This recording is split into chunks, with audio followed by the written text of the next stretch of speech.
Let's get it. 580 Sports Talk is going up on a Tuesday afternoon in the capital city of Kansas on the sports voice of Kansas. 580 WIBW FM 104.9, online at 580WIBW.com, and in living color, streaming on video live on our YouTube channel, 580 Sports Talk, and on Facebook at WIBW News. Dan Lucero and Spencer Dupuis with you this afternoon. Brendan Rosinski is off for the week.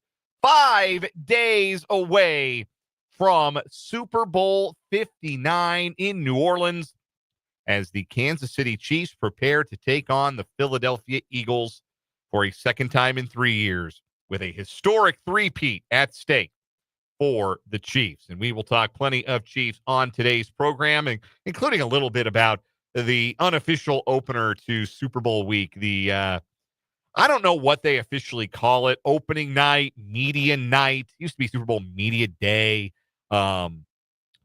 media circus. That's what they could call it now. It used to be an event where you actually sort of felt like there was something newsworthy that could come out of it. And I think the NFL got a little too in on what a joke it had become and ruined it as a result. So, yeah, not much to say, not much to really pull of any real importance or interest or newsworthiness from last night's opening spectacle there at the Superdome with the Eagles and the Chiefs meeting the media. But there is lots more to talk about as we get closer to Super Bowl 59, including this idea that the Chiefs dynasty, and that's what this is. And frankly, even in the event of a loss on Sunday to the Eagles, the Chiefs are still like in the middle of a dynastic run. 3 championships, obviously, in the 4-year span before that's a dynasty any way you slice it.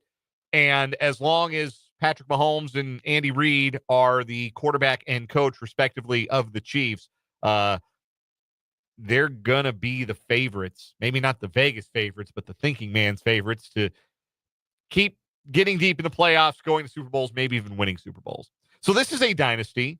We can put that D word on it. It's not at stake. That's already where the Chiefs have arrived. They're looking for something beyond that. They're looking for immortality on Sunday. And there is this notion that this Chiefs dynasty is bad for the NFL. How do you know that? Because you've probably seen an article. The one I happened upon yesterday was from the website Awful Announcing.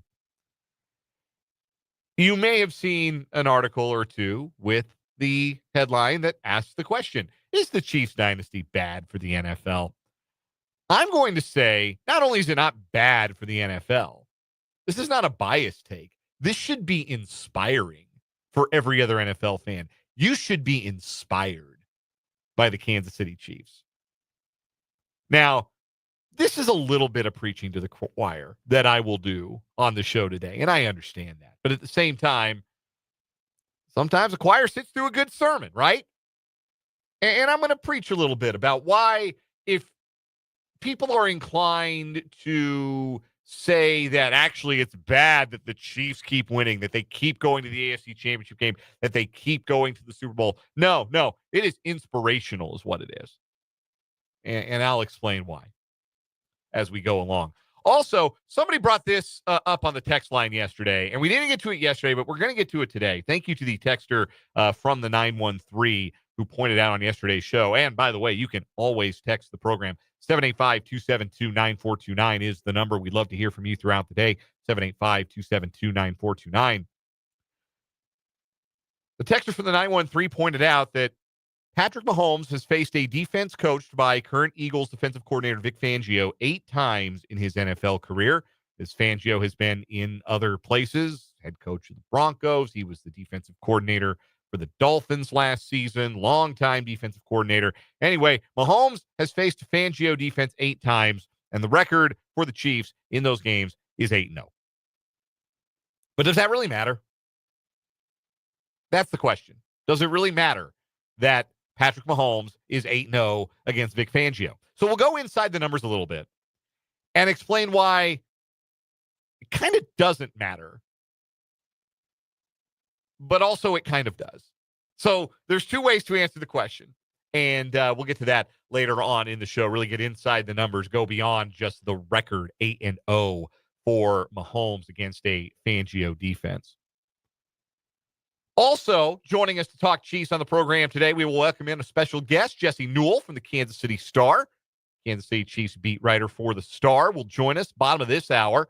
Haven't had Jesse on in a while. It's been far too long. So we'll talk to Jesse and get his thoughts on New Orleans and Super Bowl week and Super Bowl 59, how the Chiefs are preparing and how ready they are for the challenge of the Eagles. Jesse Newell joins us at the bottom of this hour. So lots of Chiefs content throughout the program today. We're also going to talk some hoops. Man, who was the idiot that said KU was going to lose a big Monday game at home, something they've literally never done in 38 tries now under Bill Self? Who was the Yahoo who got behind a microphone and was using my name and predicted that Iowa State was going to beat KU last night? Who was that?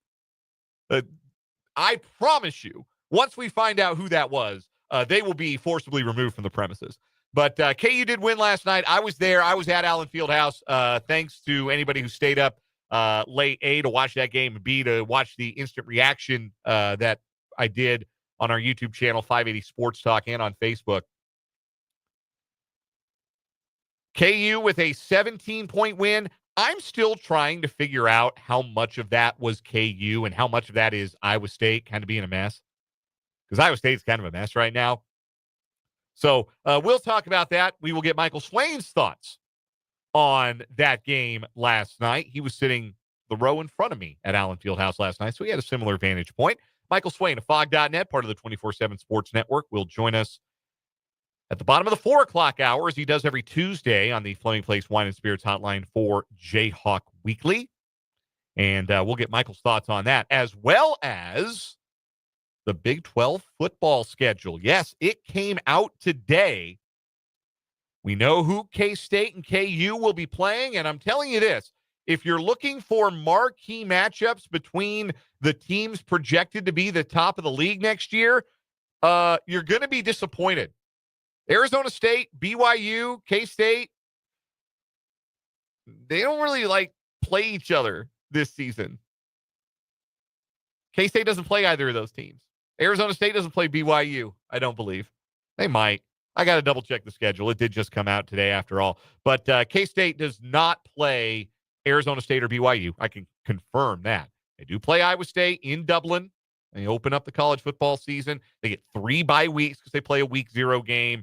KU's back at the booth, back playing Mizzou. That game's on the road, but lots to digest from the schedule release. We'll get to that in headlines. That'll probably be headlines today, top of the 5 o'clock hour. We'll just talk about the Big 12 football schedule and what is to come on the gridiron next fall.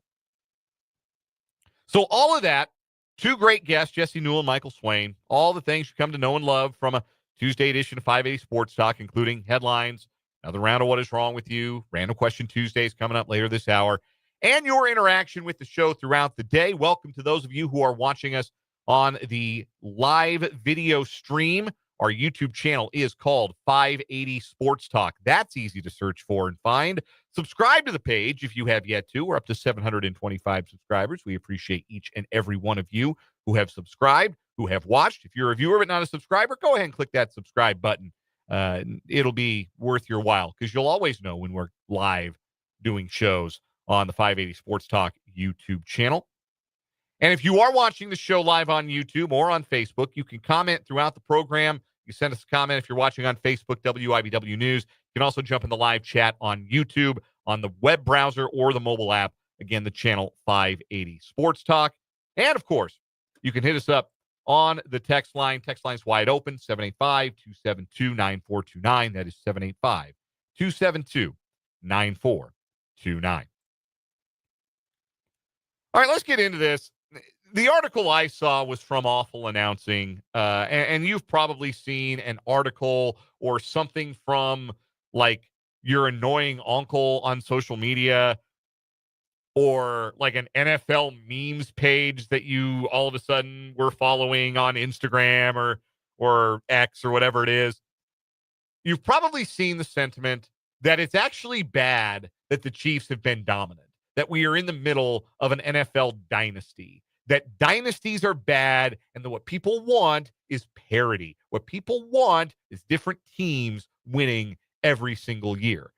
And like, to a certain extent, I think that is true, because you do like the idea that maybe your team can be the one to crack through and win the championship. It's that yearly hope springing eternal. We talk about it in baseball all the time, but it's true for every sport. You want to believe when training camp opens that your team's got a chance to hoist the Lombardi Trophy at the end. Right now, it's really hard to summon that belief given what the Chiefs have done in the league the last 6 seasons, going to 5 Super Bowls, winning 3 so far, maybe winning a third in a row, which has, of course, never been done in the history of the Super Bowl era.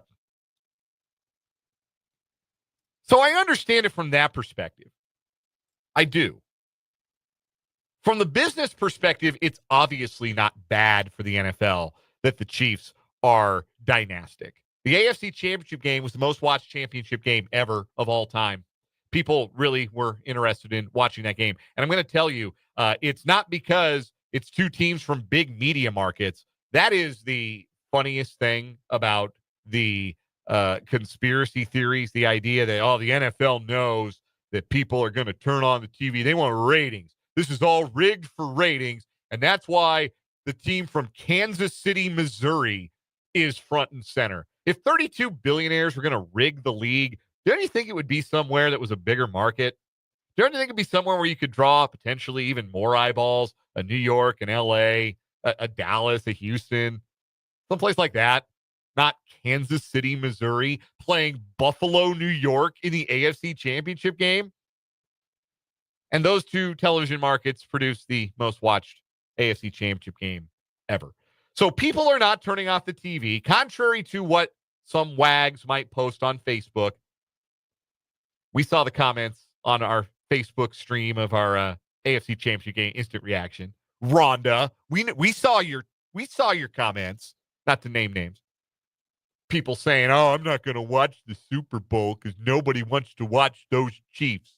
I'm not going to watch the Super Bowl." You're full of it. Of course you are. People are not turning off the TV because they see the Chiefs on it. The ratings tell the story. A text from the 785 points out that the Chiefs are incredibly popular overseas. That has not hurt. So the Chiefs dynasty is not bad for business. And honestly, shouldn't be bad for fans either. Because the entire reason that dynasties aren't bad in the NFL is because the NFL is designed in such a way that you as a fan never feel far away from being a dynasty yourself. That's how the NFL is designed. We've talked about this in the context of why what the Chiefs have done and the era in which they have done it is so impressive. The NFL is designed to drag you to the middle. If you're at the bottom, it's designed to pull you up to the middle. If you're at the top, it's designed to drag you back. Who gets the premium draft picks, the first crack at the best amateur talent coming into the league every year? The sorriest teams.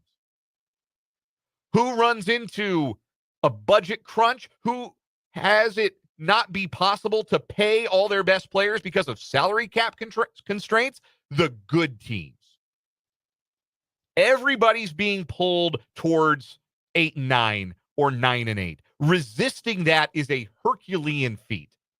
It relies on your own intelligence, your own greatness, and yes, the stupidity and the mediocrity of lots of other organizations who resist the other way, being pulled towards 8-8, 9-8. But the beauty of the NFL is it can be anybody. If I had told you as a Chiefs fan 12 years ago, I'm talking before Andy Reid ever got on that plane and Clark Hunt wouldn't let him get back on it until he had agreed to be the head coach of the Chiefs. We don't need to relitigate what the 2012 season was for the Chiefs. If I had told you after that, after the 2012 season, in February of 2025, the Chiefs will be preparing to play in their 5th Super Bowl in 6 years with a chance at a three-peat, an unprecedented Super Bowl three-peat. you would not have believed me. You would have thought I was on drugs. You might have slapped me in the face. You certainly would have laughed at me. That's the beauty of the NFL. You hire the right coach, you get the right quarterback, you got the right guy in the front office calling the shots. Any organization could be one of them. There's nothing hindering, nothing except plain old ownership level incompetence, a team from hiring the right personnel director, the right head coach, drafting the right quarterback. This could be anybody. So if you're a fan of another team, any of the other 31 teams, the Chiefs should be a shining light. The Chiefs should be an inspiration. You should watch the Chiefs and think, man, I can't wait until one day that's my team. I can't wait till my team finds their Andy Reid and their Patrick Mahomes. In the meantime, I'm going to watch actual Andy Reid and actual Patrick Mahomes do what they do and dream of the day that that's my team if you're a fan of one of the other 31 teams. Now, I understand the flip side of this too, which is hating. Because trust me, you listen to this show for any amount of time, you know I dabble in a little hateration. You know I've been known to sip from the haterade cooler. Get a paper cup of that haterade and take a swig. Not ashamed to admit that. There's a image meme that goes around social media every now and again. I think it's from a TikTok, and it's this grumpy looking guy, probably in his 20s, 30s. And it's just a still image from the TikTok or whatever it is. And the text over the guy's face says, I don't care if something good happened to you. It should have happened to me instead. And I understand that as an ethos if you were a sports fan. Feeling like, yeah, I don't care that this is happening to another team. It's not happening to my team. What do I care? I get it. I understand. But let's also be honest about this Chiefs dynasty that we're watching. This is a pretty likable dynasty as dynasties go. It's not without its flaws. These are not perfect people. These are human beings after all. And you may have very real bones to pick with Patrick Mahomes or Travis Kelce or Andy Reid or Harrison Butker or anyone, Charles Omenihu, or any previous member of this dynasty who's run afoul of the law or maybe espoused some personal beliefs that are crossways with yours. I understand that. We're not going to always agree and always get along. And these are imperfect people because we all are. But the faces of this Chiefs dynasty, Mahomes, Kelce, Andy Reid, Chris Jones, that's an extremely likable group. Mahomes and Kelce have always presented as average dudes who just happen to be two of the greatest football players of all time. If Patrick Mahomes did not have the laser rocket arm, the athleticism, the instincts, he'd be like you and me. Be sitting on the couch pounding domestic beers with his buddies watching the game. Travis Kelce, same deal. They're just average guys. Travis Kelce dating the most famous woman in the world is a strike against his claim of feeling like an average guy. But you get the idea. Chris Jones is often hysterical every time he opens his mouth. Maybe that's not appreciated outside Kansas City, but Chris Jones is often very funny. And everybody loves Andy Reid. People complain about Andy Reid, his acting career. And I understand. They played that Bundle-Ruski commercial a lot this year. But you know who couldn't be in the Bundle-Ruski commercial? 31 other NFL head coaches. There's not a single other head coach in the league that could do that could pull that off. But Andy Reid can.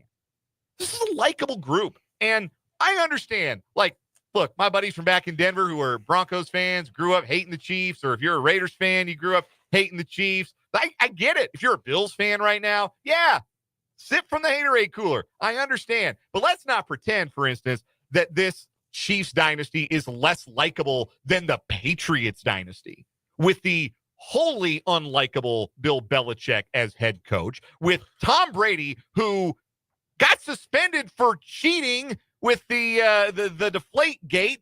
The Patriots openly cheated. That's what I was going to bring up. How do you hate Spencer's here, by the way. Sorry. How do you hate this Chiefs team that seems to have seemingly done it the correct way, while the Patriots had numerous scandals during their dynasty? Spygate, real ones, not fake ones. Yeah. Not imagined conspiracy theory, tinfoil hat. The refs, legitimate the evidence. refs favor the Chiefs. No, man, they were for real spying on their opposition. For real. Also, their second tight end killed a guy, probably more than one. So there's that too. Like, let's not pretend that the Patriots were more likable than the Chiefs. It's nonsense. It's nonsense, this idea. It's Boston propaganda is what that is. That's East Coast bias. And we don't have to stand for it because we know we're right. It's a likable bunch of Chiefs. And I said it after the AFC Championship game, and I say it again as we're 5 days away from the Super Bowl now. And don't let that nonsense steal your joy as Chiefs fans. Don't let that nonsense steal your joy. This is such a fun team. It's been a fun season. It's been a really fun last 6-7 years. They could cap it off with something historic.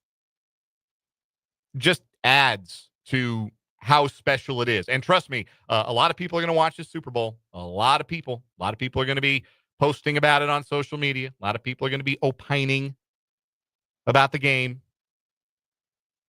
The bottom line of the NFL is not hurting. The billionaires, the lords of the realm, their pockets will be just fine. In fact, in better shape because of the existence of a team like this who is as polarizing as it is in some circles, but as dominant as it is and as personable, as likable as they are. So no, to answer the question posed at the top, the Chiefs dynasty is obviously not bad for the NFL. It's in fact extremely good for the NFL. You know what else is extremely good for? Sports talk radio shows in Northeast Kansas. Hey, one more thing. We just got a text from the 785. Didn't like the Patriots when they were on top. Don't enjoy Chiefs being consistently on top either. It feels like the rich get richer. You said it 10 minutes ago. The rich get richer would be an LA team winning and New York team winning. That would be the rich get richer. This is a mid-market team in a salary cap league. Like I understand that they do become, as the texter goes on to point out, it's like rooting for Goliath over David. Everybody loves an underdog. I understand that. Like for the average fan to say, yes, I liked the narrative of the Chiefs trying to overcome the Patriots, and now I like the narrative of somebody trying to overcome them. If that's the prism through which you view sports, I actually totally understand that. But it's also kind of fun to have a villain, isn't it? Because if it was just a rotating cast of characters at the end of the season, you wouldn't be enjoying it nearly as much. You need the bad guy. You want him on that wall. You need him on that wall. We'll take a quick timeout. We'll come back, talk some more Super Bowl. Jesse Newell from the Kansas City Star is going to join us in just a bit from New Orleans as we're just getting started on this Tuesday edition of 580 Sports Talk.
3:32 on 580 Sports Talk. Dan and Spencer with you. Jesse Newell from the Kansas City Star going to join us in just a bit. It was Super Bowl media night last night. I was at Allen Fieldhouse, so I missed all of this hullabaloo. But Spencer, did you tune in to NFL Network for any of it, anything like that? I clicked in a little bit. I was watching KU. I was watching, normal Monday night shows. I had, a lot going on last night. But I have a take for you on this that might not be as bad as you think it is. Okay, go ahead. So I don't like what they do, how the current format is. Uh-huh. I will agree with you on that. But I like that you can just interview anybody. Like the DC news station that's down there, they did a feature on Najee Johnson, who's from the DC area. Yeah. So I watched the interview. I was like, that's pretty cool. And that's the idea behind it. Yeah, but it's not working out like that. You can't even hear any of the questions being asked. No. It's so bad. It's just like people like us doing our jobs, and it doesn't really make for good television. But the problem is it's not even people like us. It's not sports reporters. They're asking them every other question under the sun. Yeah, and it used to be when like the freaks and the weirdos showed up, like a guy in a Superman costume, or Baba Booey, or Triumph the Insult Comic Dog. It was like, oh yeah, that sounds amusing. I'm gonna go check that out. But now it's this whole big thing. So now everybody's doing a bit. Yeah, everybody's doing a bit, and none of them are funny.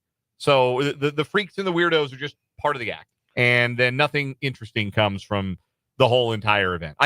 One thing to pull from it, I guess, would be both Travis Kelce and Andy Reid indicating that they would like to continue on past 2024. Andy Reid confirming that today at his regular media availability. Travis Kelce says he hopes he's still playing football in 3 years, which I thought was an interesting answer. I don't know if I believe him on that, but I am much more of the belief 2024 won't be his last season.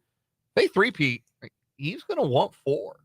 And if they 4-peat, he's going to want 5, and so on and so forth. Like, I think the chance to make history motivates a lot of these guys, but I think it really motivates and animates Travis Kelce. And I think we've seen that certainly his playoff performance against the Texans shows that there's something about this time of year that really animates old 87. I think too for him, it's knowing that while he's still doing this, he's able to do other things.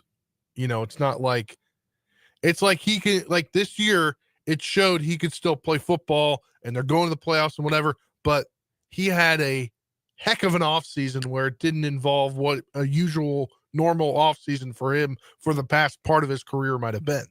So like he can still double dip and do these second career setup type stuff while still in his other career. Like he filmed 6 or whatever episodes he was in of a show last year. He did the Prime Are You Smarter Than a Celebrity show. Right. While he's doing his podcast during the season. So he's showing he can still do it all. It's just how long does he want to do it all if he wants to go into acting or show hosting. Jesse Newell, the Kansas City Star, joins us next on 580 Sports Talk.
3:39 on 580 Sports Talk on this Tuesday afternoon. Dan and Spencer with you. Pleased to be joined on the Fleming Place Wine and Spirits Hotline by the great Jesse Newell, the Chiefs beat writer for the Kansas City Star.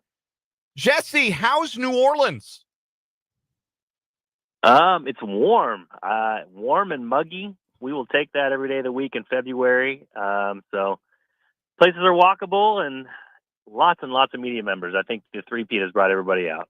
Are you a big fan of the New Orleans food scene, or can you kind of take it or leave it? So, in general, yes, but my tongue usually no. So I do not deal with spice very well.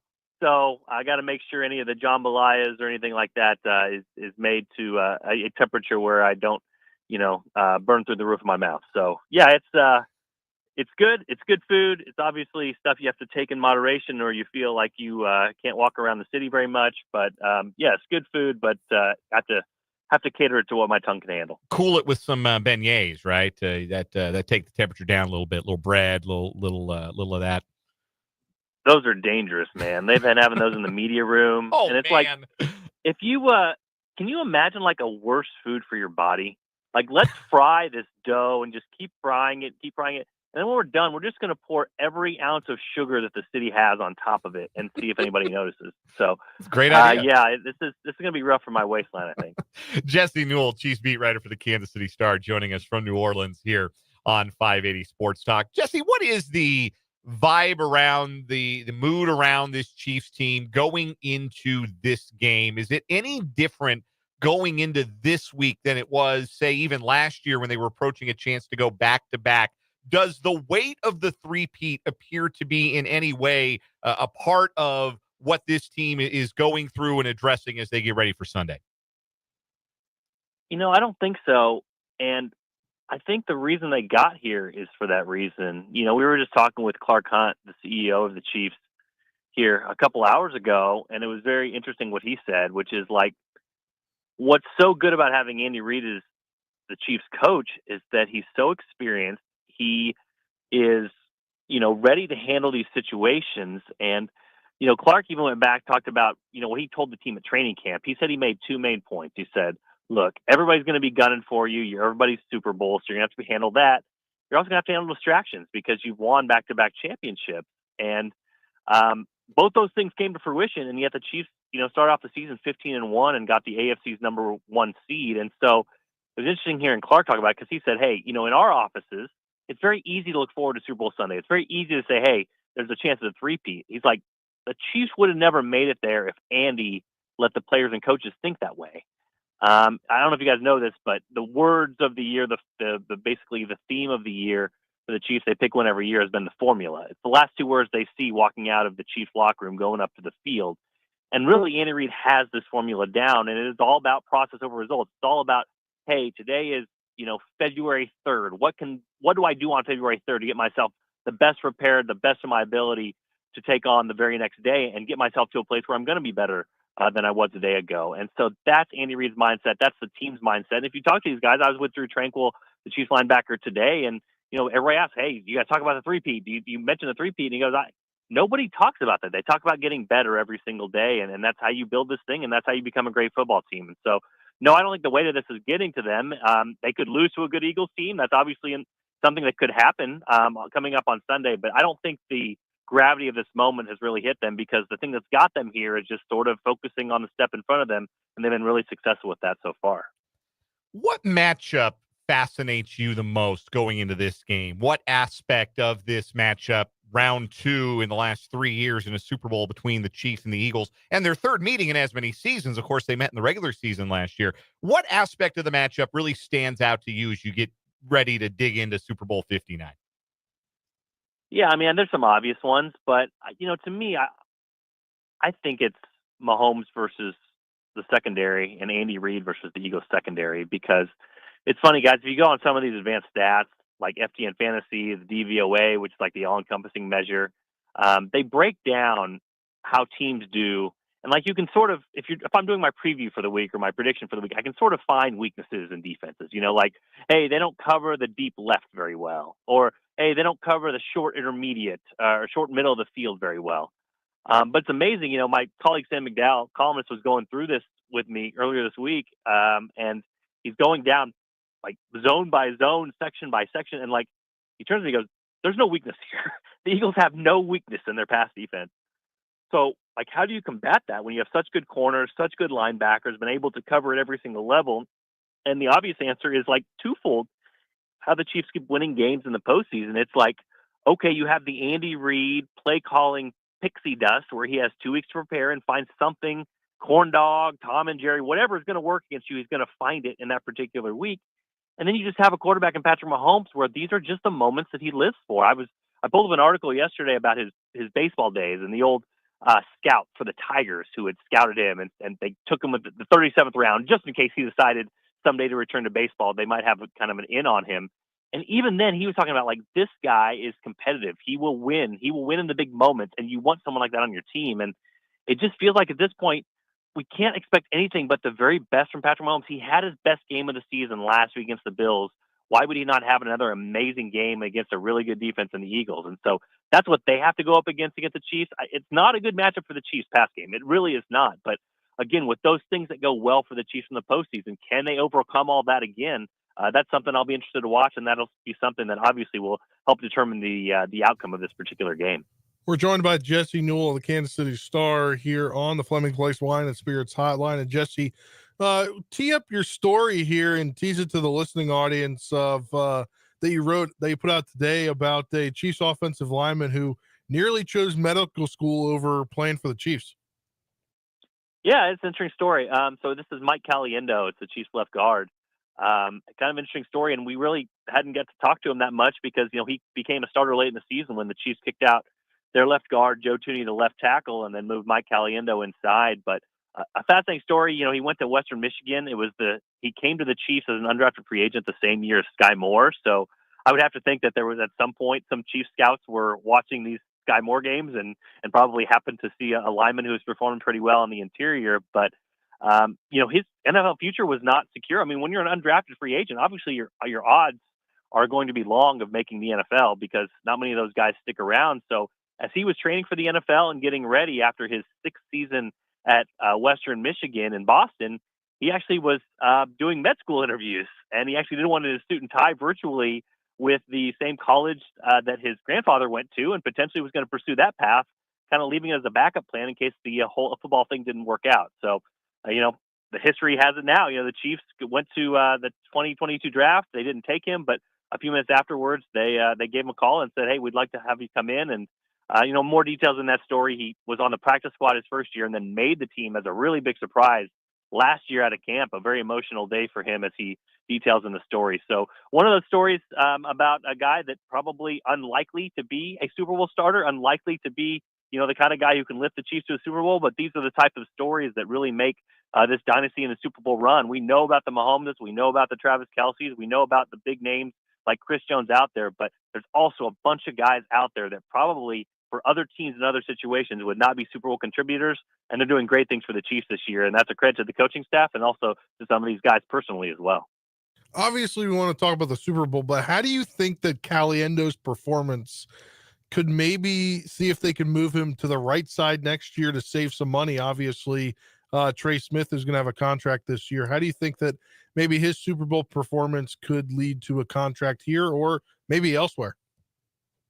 Yeah, I mean, I life after Trey Smith is something the Chiefs probably are going to have to consider here just because of the salary cap limitations. I mean, if they do resign Trey Smith, it's going to take a restructuring of Mahomes and basically that being the only move they want to make this season because based on the articles out there and the projections, it looks like Trey Smith is in line to potentially, reset the guard market when it comes to players. He's still young in his prime and has been a great asset to the Chiefs after they got him, late in the draft when they took him back in, I believe it's 2021. So, yeah, I mean, the Chiefs are going to have to come up with some offensive line solutions here. And obviously they don't even have their left tackle situation completely fixed unless they're going to continue to put Joe Tooney out there next year, which I guess is a possibility with the way he's played.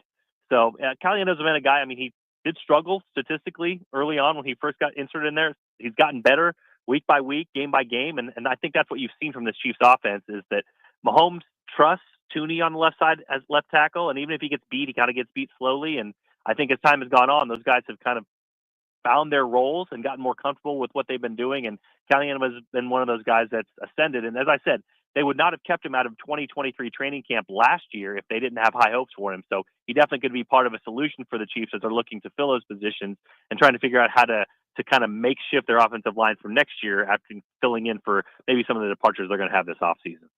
Couple more questions for Jesse Newell, Chiefs beat writer for the Kansas City Star, joining us from New Orleans on Super Bowl week here on 580 Sports Talk. Jesse, how confident can you be in the Chiefs defense in this matchup against the Eagles offense? It's dissimilar from the Eagles offense in one real significant way from 2 years ago, Super Bowl 57, is they have Saquon Barkley, who's having maybe the greatest running back season ever, but Jalen Hurts is still Jalen Hurts, and the wide receivers are still the threats that they are. Their offensive line is still one of the very best in the league. It seems like it might on paper be a better offense than that one from Super Bowl 57. Are the Chiefs well-equipped to handle the challenges that the Eagles throw at them? I don't know.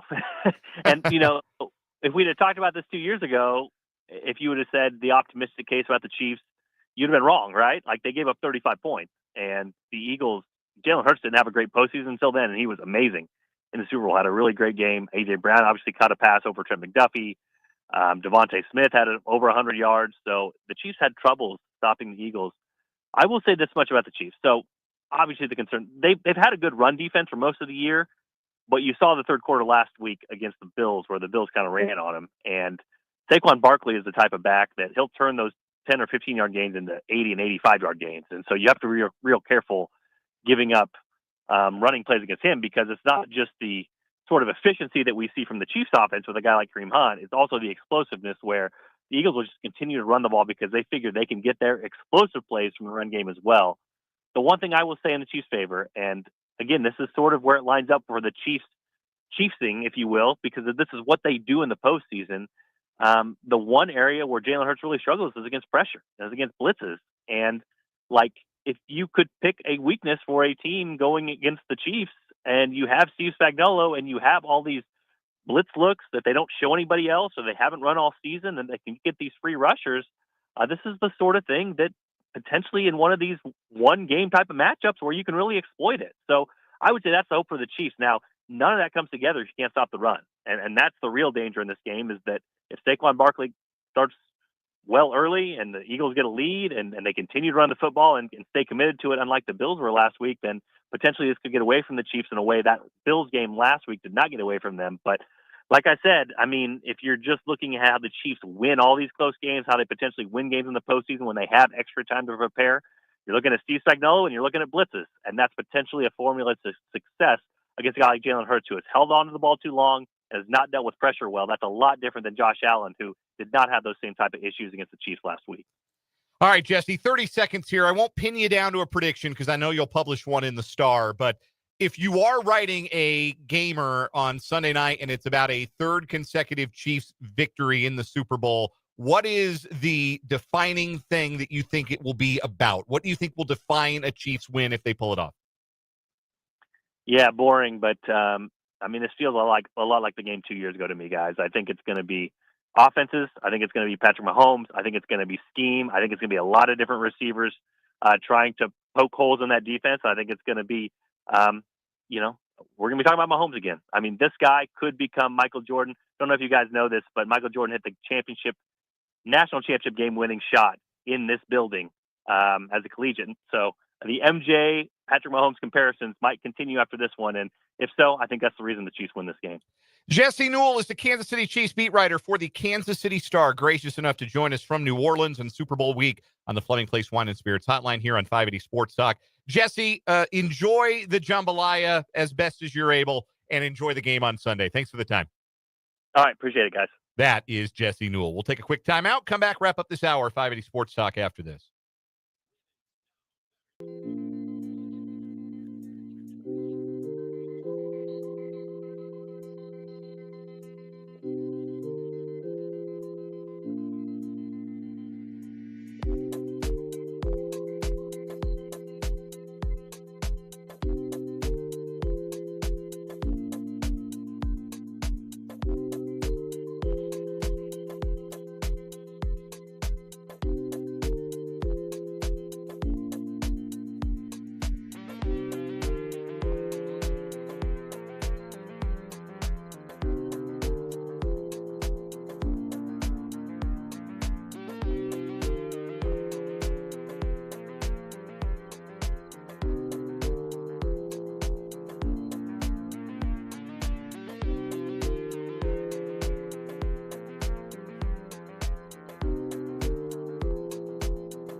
Our thanks again to Jesse Newell for joining us here on 580 Sports Talk. Always great to hear from our pal Jesse. Quick round of Random Question Tuesday to wrap up the 3 o'clock hour here.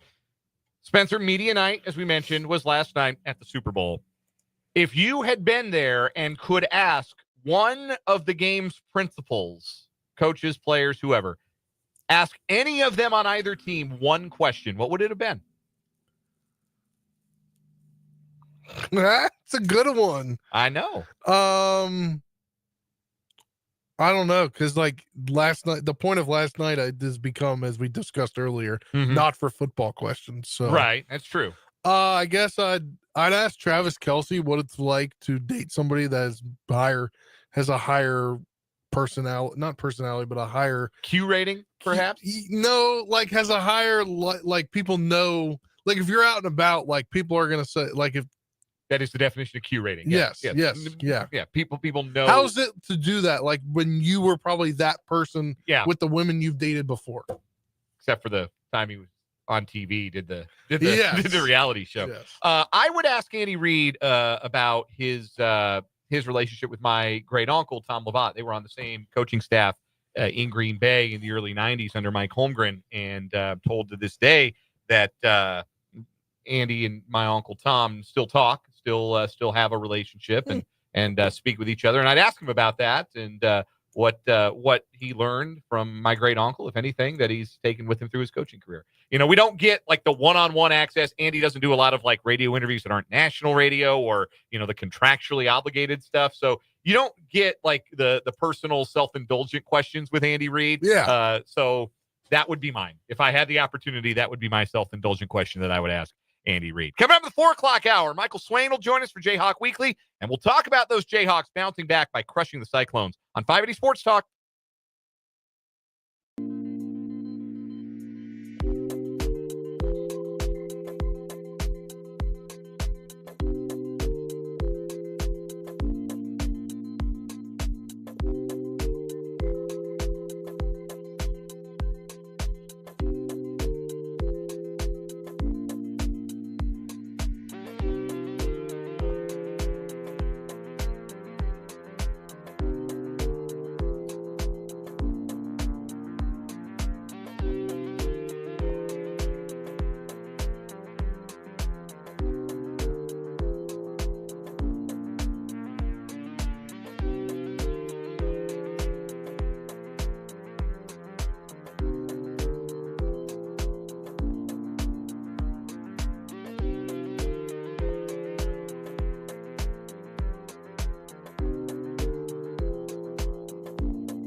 Let's get it. Hour number 2 on Tuesday on 580 Sports Talk.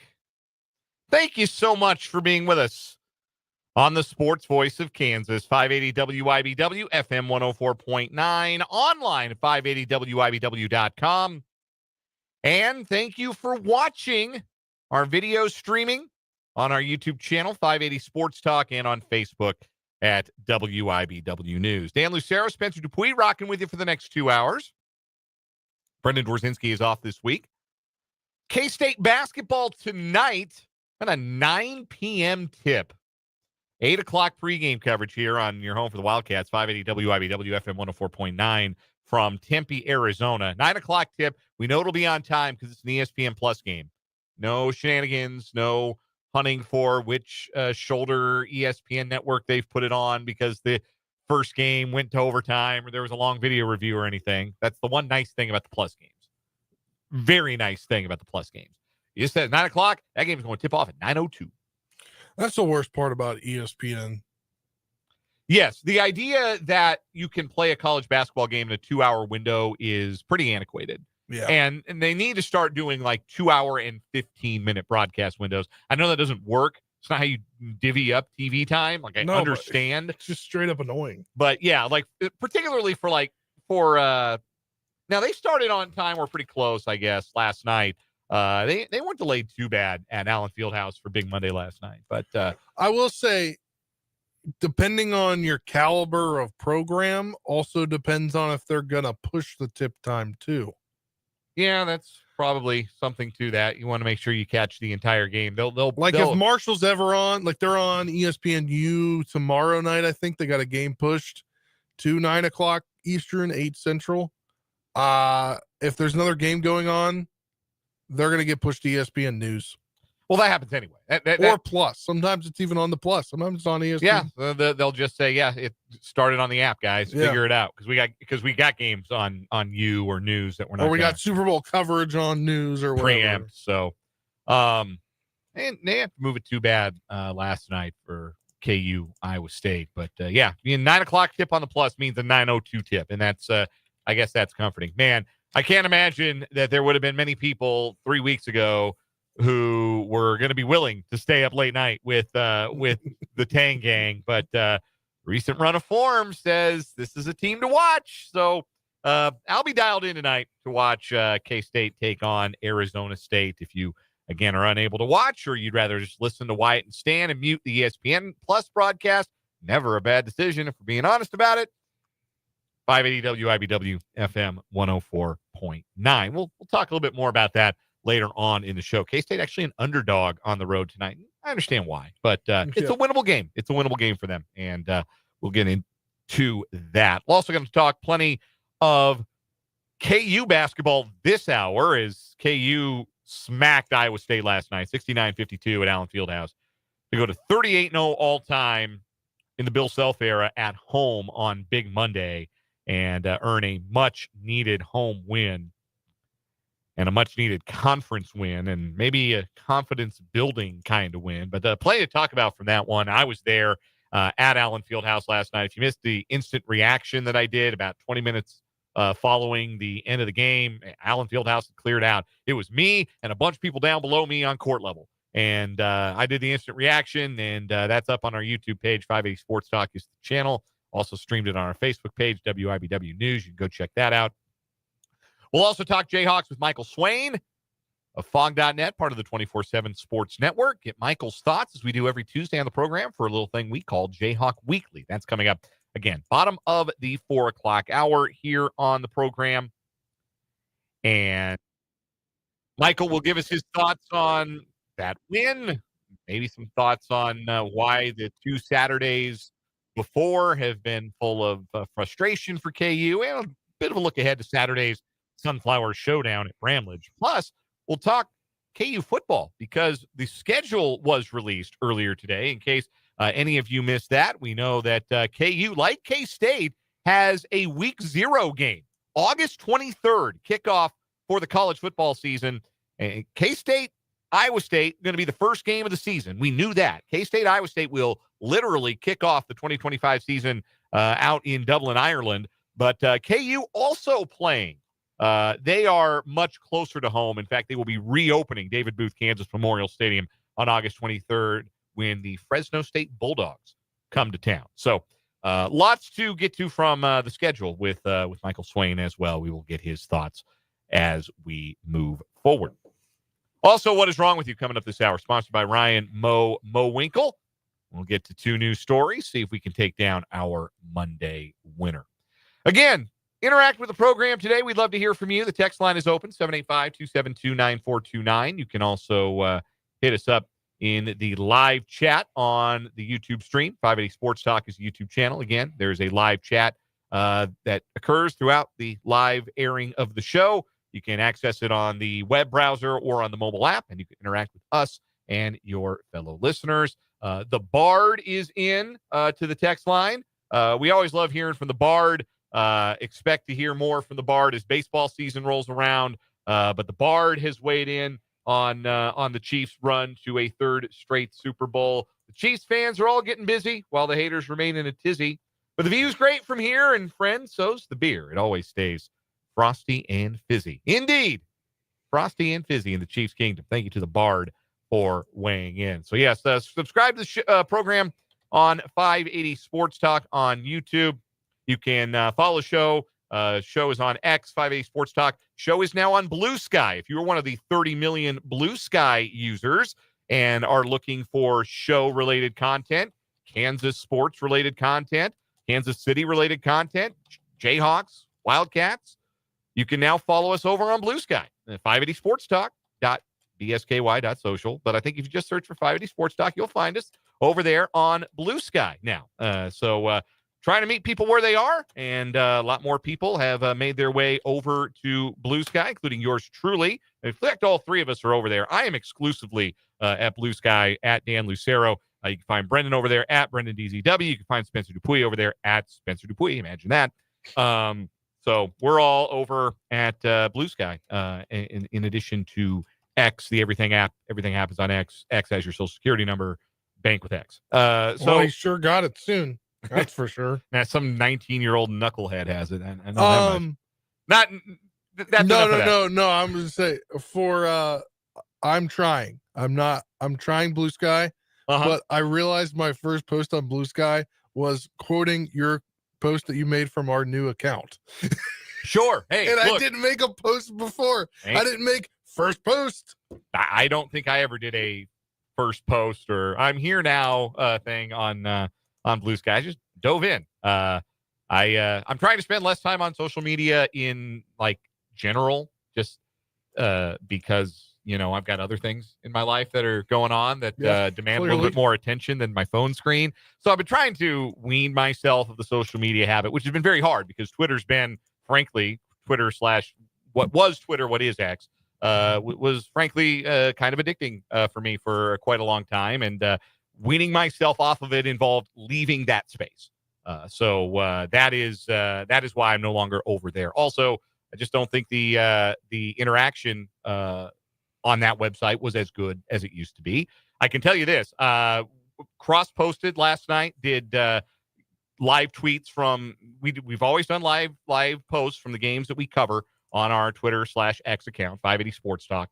And I did it on the Blue Sky account last night. And I'm telling you straight up, the Blue Sky account had existed for like an hour before tip-off last night. We got every bit as much interaction in terms of like likes, views, things like that on the new account as we did with an account over on X that we've had for like, 5 years now. So I kind of think X is a party that's dying out. And so we know that doesn't mean there's nobody there. We're going to stay over there. We're still going to post show previews, links, things like that.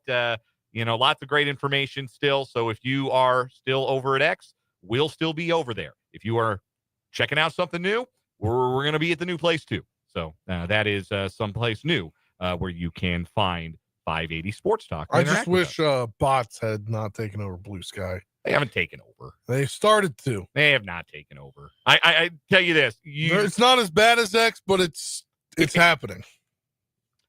I have not received a DM from a fake account on Blue Sky, not one time, and I get one every day over on X. one of the many reasons I'm not there anymore. The real question is, when will professional sports leagues? Well, the NFL's got like some financial interest in a bit of exclusivity, pun absolutely intended. But yeah, that's when X will be a dead party, when the leagues and the teams start posting. I think something like 27 of the 30 Major League Baseball teams have a Blue Sky presence, including the Royals. They are at Royals.com, super easy to find.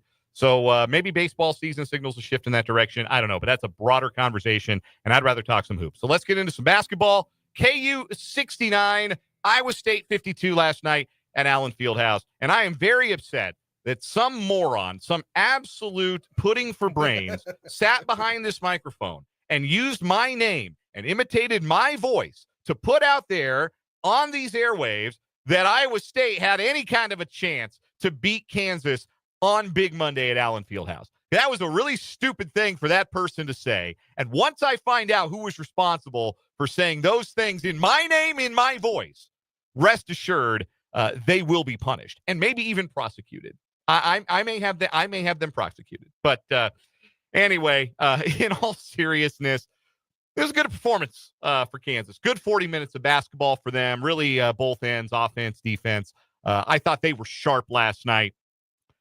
I also think Iowa State's a mess. CJ Moore, our Big 12 basketball breakdown guest every Thursday on the program, best college basketball feature writer in America over at The Athletic. CJ Moore was at the game last night. We happened to be seated next to each other.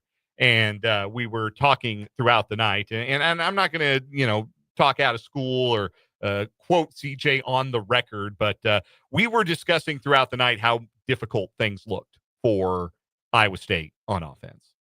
Right now, they are a team. They are the gang that couldn't shoot straight. They went 3 for 21 from the three-point arc. They just appear to be in a hideous team-wide shooting funk.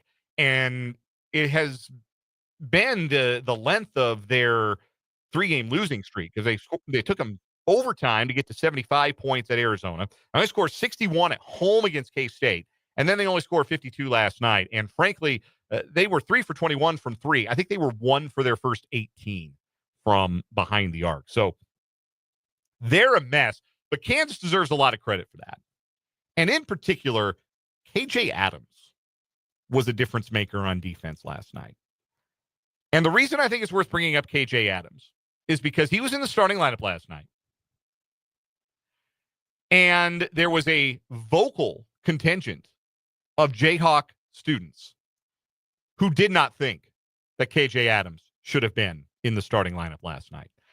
I had never heard anything like it. CJ Moore writes in his game story for The Athletic that he talked to people who've been going to home games for 40 years, and they can't remember anything like it. It was not 2 minutes into the game last night. And if you weren't watching, you may not know what I'm referring to. But if you were watching the game, I don't know how well it came over the crowd audio on ESPN, but I have to imagine it came through loud and clear. Chants for Flory Badunga. Flory. And then we want Flory. This is 2 minutes into the game. The students are chanting for Flory Badunga. And my first thought, when I first heard it, beyond, are the Kansas students really seriously questioning a lineup decision from Bill Self? Is that like going to mass and saying, hey, are we sure the Pope's right? Are we sure the Pope's really got it all together and making the right call here? You criticized Bill Self at Allen Fieldhouse? I couldn't believe it. I couldn't believe what I was hearing.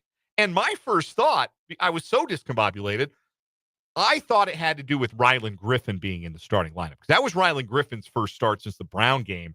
And I think Griffin thought it might have been for him too, because Griffin came out, clanked his first 4 threes, didn't look confident on offense, blew an early defensive assignment. And it was after he blew that defensive assignment.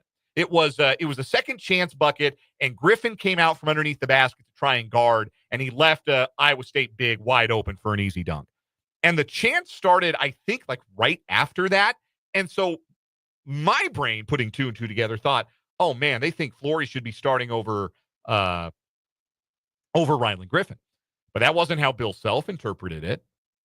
And in retrospect, I think Bill Self is right. I think the fans were saying they don't think KJ Adams should be starting. and that they think Flory Badunga should be starting instead of KJ Adams. And look, KJ is an imperfect player, and we have talked about what he doesn't do. But again, you get caught in this trap all the time.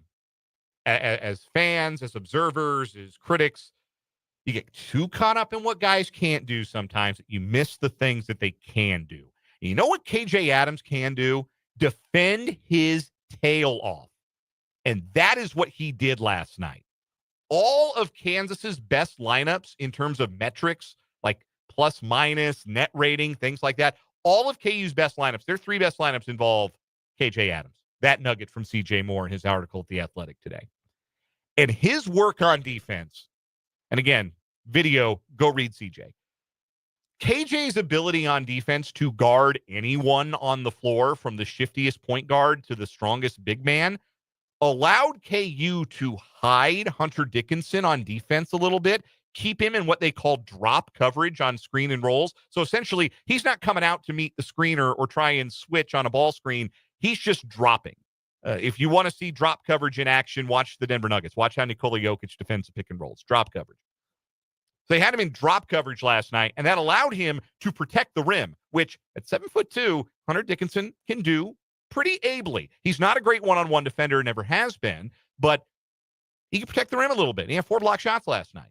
And KJ's on-ball defense was the reason that Hunter Dickinson could do that KU could put him in that spot defensively. And KJ's on-ball defense was the reason that Iowa State kept getting deep into the shot clock. They had at least 2 shot clock violations that I can remember off the top of my head, and they might have had more. And they had a lot of possessions where they were shooting desperation shots late in the shot clock, where they've still got guys dribbling on the perimeter with 5 on the shot clock. That's KJ. That's his defense.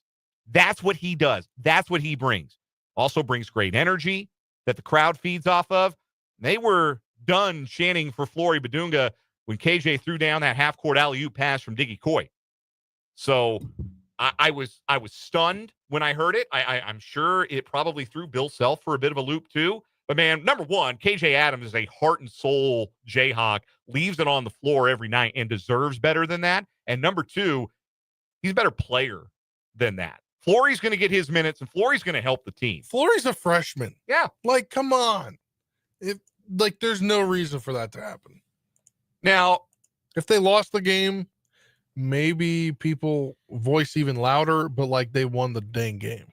Text from the 785 with a retort, and I think this is fair. It's great that KJ can defend, but Harris, KJ, and Hunter on the floor at the same time is trouble. Hunter gets double teamed. The offense gets stagnant. It is hard, and I've said over and over, Texter, I have said over and over on this show that lineup, when you play both Harris and Adams, you are playing a lot of 3-on-5 offensively. You are. So you've got to be great defensively on the other end. And last night, Kansas was with that group. The other thing, too, that helped KU last night offensively, because they weren't spectacular on offense, but DeJuan Harris was healthier. DeJuan Harris was moving around better than he was on Saturday in Waco. And he had 12 points, 4 assists, 4. It was a typical DeJuan Harris game when he's going good and things go well around him.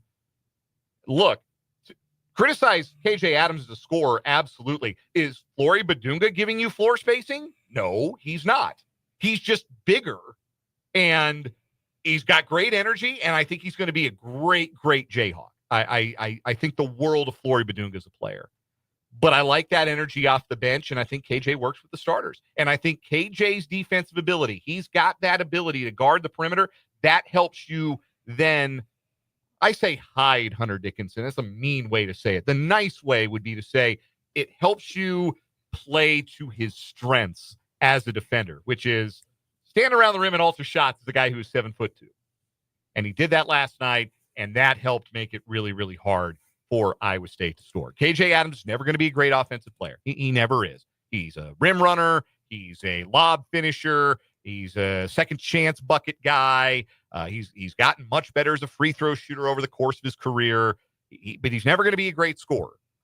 But for what Kansas needs, gives them plenty. And again, don't lose focus on what a guy can do. Get too focused on what a guy can, because I think that's where we got with KJ Adams a little bit. But All the numbers will tell you they're a better basketball team with KJ Adams on the floor. And trust me, Bill Self knows it too. One other thing I got to say before we take a break and get to what is wrong with you.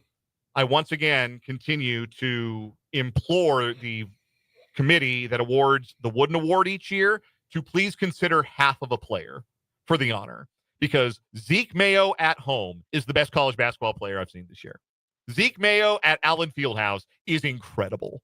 He just feeds off of the energy from his hometown crowd, and KU feeds off of him. When Mayo is that good, like he was last night, 17 points, 5 of 6 from 3, KU's awful dang hard to beat. And he is that good pretty much every night out at home. On the road, it can be a little bit trick or treat, but at home, Zeke always brings it. You put home Zeke Mayo in the rafters right now at Allen Fieldhouse, and it wouldn't feel out of place. We'll talk more about the Jayhawks with Michael Swain of Fog.net here in just a little bit. But first, we got What Is Wrong With You coming up on this Tuesday edition of 580 Sports Talk.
It is What Is Wrong With You time on 580 Sports Talk. Two new stories competing today. Try and take down our Monday winner, the gentleman. I'm calling this story in a bit of a nod to the Rolling Stones. No sympathy for the dealer. The U.S. drug enforcement officer and sheriff's deputy who used his position with law enforcement to moonlight as a drug dealer made more than $420,000, even at one point 3D printed a brick of cocaine, or a brick that he then sprinkled with cocaine. Either way, it's more fun to say 3D printed a brick of cocaine. But yeah, it was a drug dealing scheme. And then he claimed after the fact that oh, this is a Breaking Bad type deal. I have cancer and I don't know how I was going to make money for my family. So I had to sell nearly 500 G's worth of drugs. So that is our current weekly winner. I will go first today. We are going to, imagine that. We're going to Clearwater, Florida. We meet 22-year-old Caltavia Turner. I think that's the first name. Your guess is as good as mine. I would say that. Caltavia Turner, who got in a verbal altercation with a 30-year-old female worker at a 7-Eleven. The women exchanged derogatory comments toward each other. And at one point, Turner became irate, picked up a banana from the cashier counter, and threw it at the victim's face. The airborne fruit struck the employee on the cheekbone and left a minor abrasion. The banana was not seized as evidence as in the act. Turner was arrested Thursday for battery and booked into the county jail on the misdemeanor counts. Police records list Turner's employer as a Clearwater Gentlemen's Club. She's being held without bond for violating probation in connection with a grand theft conviction in a neighboring county. She's also recently arrested for resisting and giving cops a fake name when they responded to a trespass call at her place of employment. She was free on a $1,000 bond in that case when she was collared for the alleged banana battery, which is the obvious name for this story. Yep, threw a banana at a clerk and got hauled off to the Hooskow for it. I think it's a bit of an overreaction, but I don't know, man. Like the bottom part of the banana, if that catches you just right, I could see that leaving a scratch. Yeah. You could take somebody's eye out with a banana. Yeah. Actually, now that I'm thinking about it, yeah, that is a crime. Don't throw a banana. You catch the business end of a banana, you get the one lodged in your eye socket. That could be a real problem for you. Anyhow, you have a story today as well, Spencer. Yes, I do. A 19-year-old Wingstop manager is facing felony charges after she doused two customers with hot grease and ranch dressing during a confrontation last Tuesday.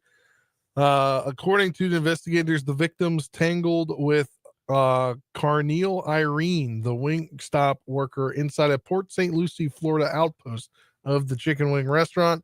She told police that the customers, one of whom is a minor, were, quote, loud and disruptive and caused a disturbance. During the dispute, which is not further detailed in the arrest report, one of the patrons pushed a container of straws off the counter.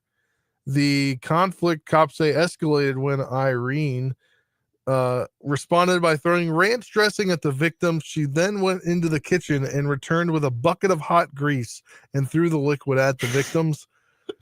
I think that's like a flavor of wing at Wingstop. Yeah. The hot grease ranch. That's like a rub you can get on a 6-piece. Only flats. Thank you. Anyway. Store security footage reviewed by police showed an individual trying to hold back her, but she pushes forward and throws the liquid in the bucket.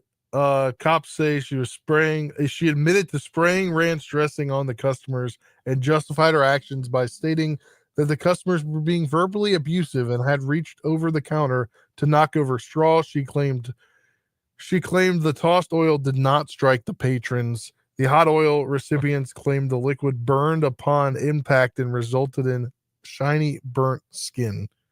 A crime scene investigator photographed these injuries. When cops arrived at the Wingstop, the eatery's floor was, quote, greasy and slippery, and appeared that the workers attempted to clean the oil that was all over the floor. She was arrested and charged with aggravated battery, aggravated child abuse, both felonies. She was freed the other day from county jail where she's been out, where they had set the bond at $15,000. Wingstop the violence. Wingstop. That's a good one. Paul, the YouTube comment says, would you like garlic parm, honey barbecue, or pain? Searing pain from hot grease. Text from the 785. The wings, not the thing. Better jokes with this one, honestly. Man, ranch dressing and hot grease. Yeah. I'll tell you what, that's a waste of Wingstop ranch dressing. It is one of the best restaurant ranches out there. Yeah, shout out to Wingstop. I haven't had their Cajun rub in a while. I need to get back to Wingstop sometime. I've been craving wings for weeks. Skinny's, Wings, etc., Jefferson's, Wingstop. There's a lot of places in town with some good wings. B-dubs. Anyhow, it's a tough one. Genuinely, hard decision here. Yeah. The simplicity of the banana story is really good, but man, like you are not going to solve your problems in your Wingstop with ranch dressing and hot grease. You're Also, she's a throwing- manager, so she should. It's not like it was an employee. She's managing everyone. Oh man, that's why you don't put 19-year-olds in charge of anything, Yeah. right? Yeah, we got to go with the Wingstop of violence. Yeah. Does that beat the 3D brick of cocaine? I think it don't- might. Yeah. Yeah. I think it might. Let's Yeah. go. Wingstop the violence. That's going to be our new winner on What Is Wrong with You. Been a strong week so far. Also, like 90% of our stories so far this year have been from Florida. Yeah. Unbelievable run for the Sunshine State Yeah. on What Is Wrong with You. Michael Swain of Fog.net joins us next here on 580 Sports Talk.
We are joined on the Fleming Place Wine and Spirits hotline for Jayhawk Weekly by Michael Swain of Fog.net, part of the 24/7 Sports Network, covering the Kansas Jayhawks. Become a VIP member over at the 24/7 Sports Network today and get access to all of Michael's VIP info on the Jayhawks.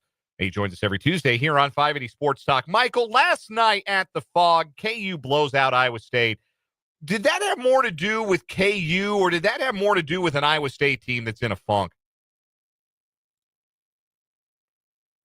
Both. You know, Iowa State really misses Milan Momiklovic. I hope I pronounced that right. They really miss him offensively, and that shows up. And they're a team that's in a little bit of a rut right now. But then on the other hand, like KU's not lost a big Monday game at home under Bill Self, and I don't know about anybody else, but I didn't expect that to change last night, regardless of how good or bad Iowa State was playing. I think KU just came out and played like a team that wanted to right the wrongs of Saturday. And I think that's something that maybe we can dive into a little bit, but it's been a kind of a consistent theme this year, right? It's been very up and down. KU's been consistent, in its inconsistency. And I think last night's a perfect example of that when you really look at that compared to the performance in the second half on Saturday. So I think you got to give KU credit. They played really, really well, and they took advantage of an Iowa State team that is reeling. But I think you also got to say that what does Iowa State do right now? They are a very good defensive team. They force a lot of turnovers. And KU really didn't give them easy baskets in transition. They gave them easy baskets on the glass a couple times with some offensive rebounds. But I think broadly, like, KU did a very good job going against an Iowa State team that is very elite at what it does. Michael, what was your response when you heard the student section start chanting for Flory Badunga less than 2 minutes into the game last night?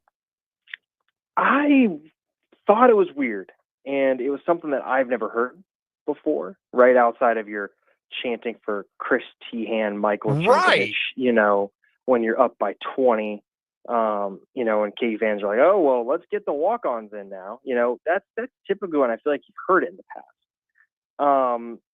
I don't necessarily think it's very fair to KJ Adams, because obviously that is who they are talking about having Flory go in and replace. And genuinely, I don't think it's very fair to Flory as well.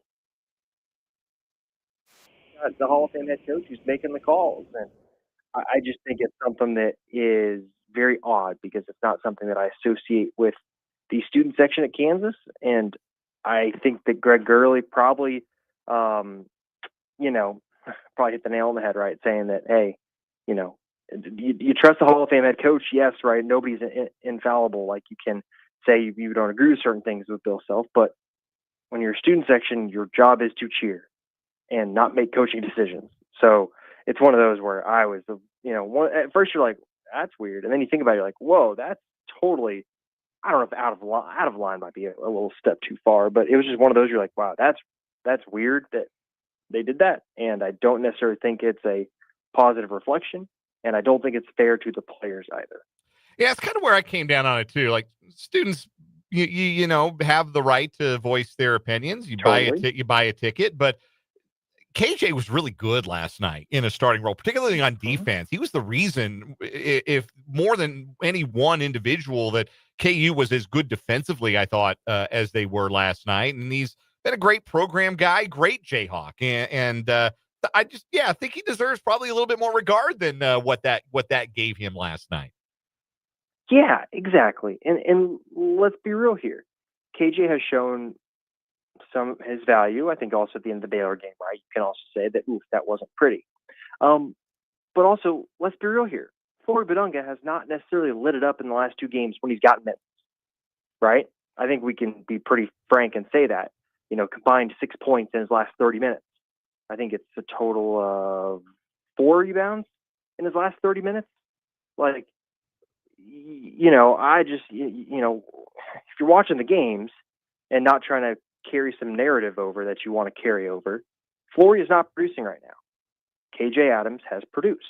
Again, you want to point to the last 5 minutes against Baylor and KJ taking some bad shots? Fine. Totally understand it. But you got to also go look at the previous 13 minutes of the second half against Baylor. When he played, he produced. And last night he played, he produced. And so it's one of those things where I think people make it very clear that they're being disingenuous by making some of these arguments. Because if you just watch the games and look at what's happened in the last, 30, 40 minutes of basketball, KJ has outplayed Flory and deserves to play more minutes. It's as simple as that. Talking to Michael Swain of Fog.net, part of the 24/7 Sports Network, as part of our Jayhawk Weekly segment on the Fleming Place Wine and Spirits Hotline here on 580 Sports Talk.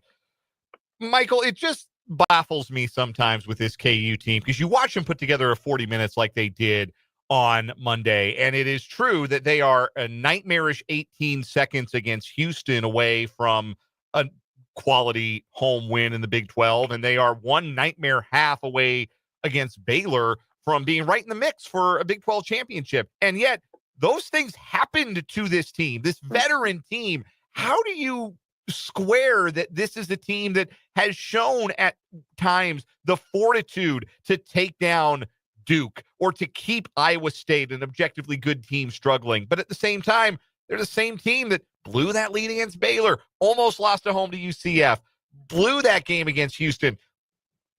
Is this one of the more, I guess, bipolar KU teams in recent memory? I guess is the only word I can think of to describe it.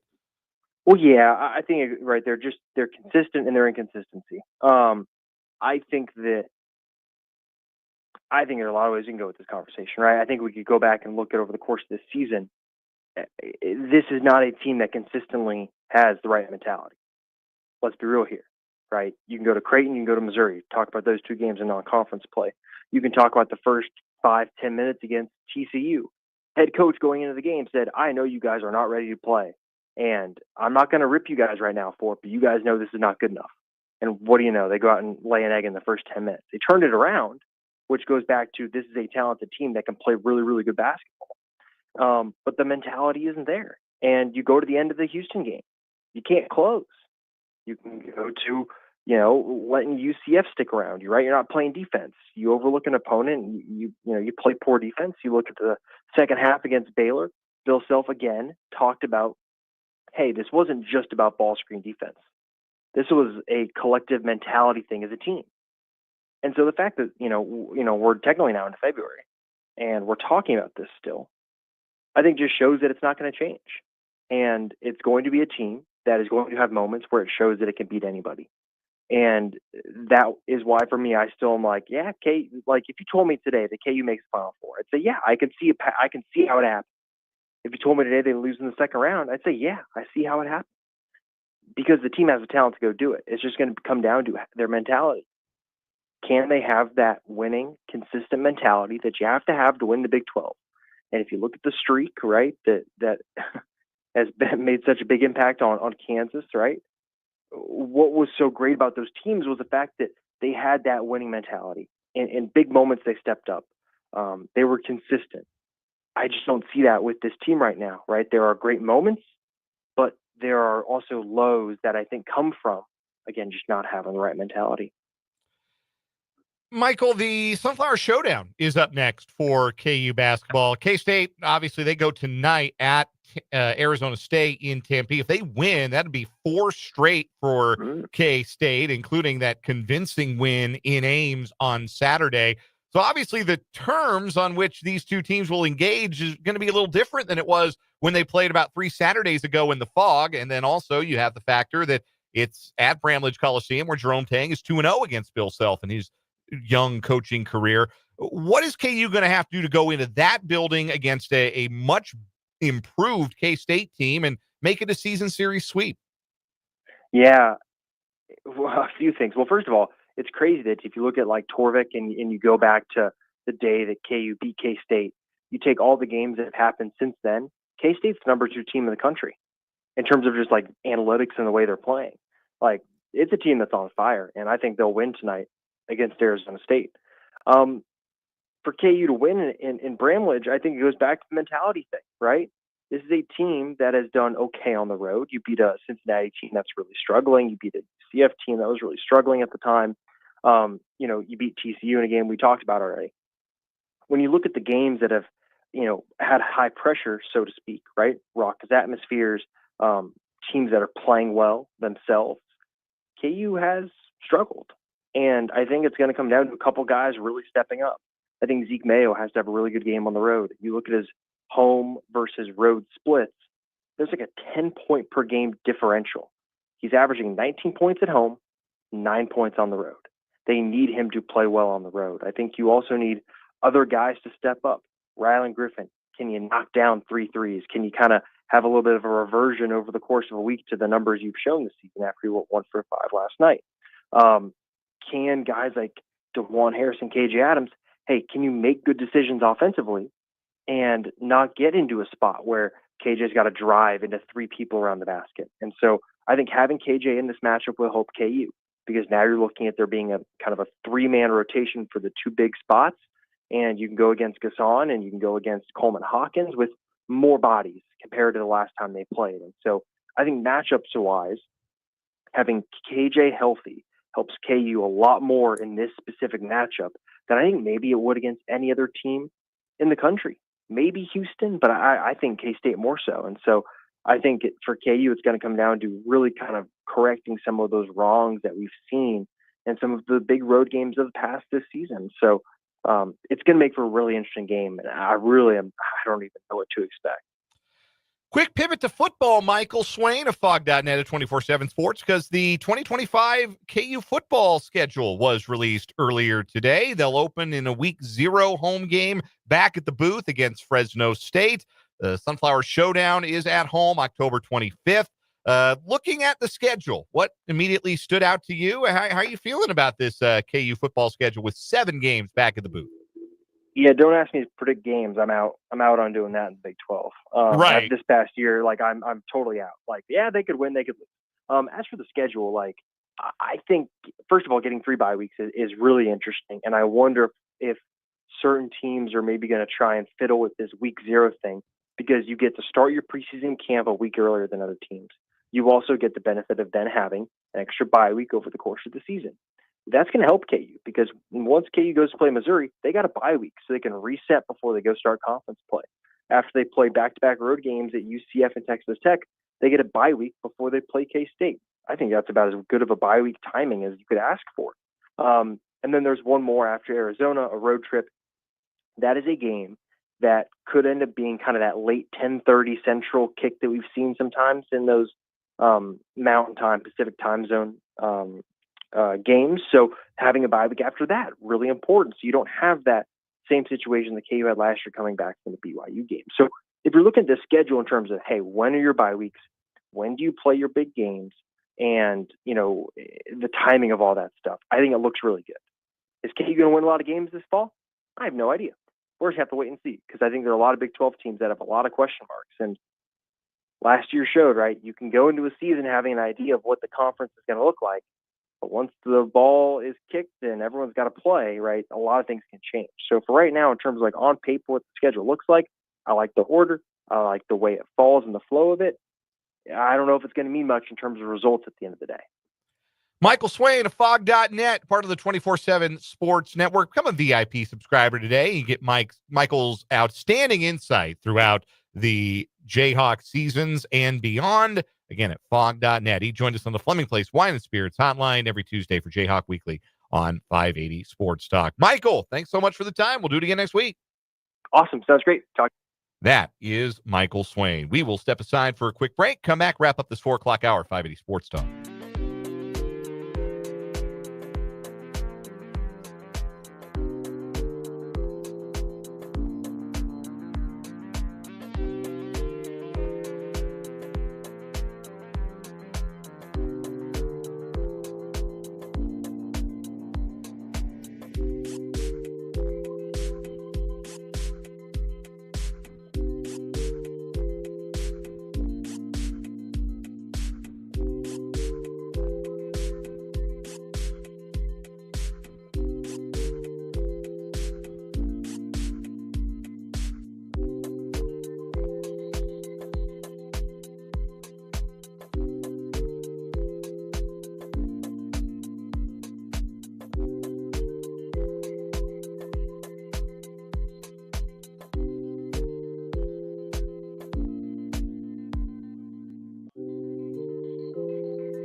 Our thanks again to Michael Swain for joining us here on 580 Sports Talk. If you missed that conversation or our earlier chat with Jesse Newell of the Kansas City Star, Our show's available in podcast form on our website, 580wibw.com, and on Spotify by searching for 580 Sports Talk. You can also watch archived videos on our YouTube channel, 580 Sports Talk. Imagine that.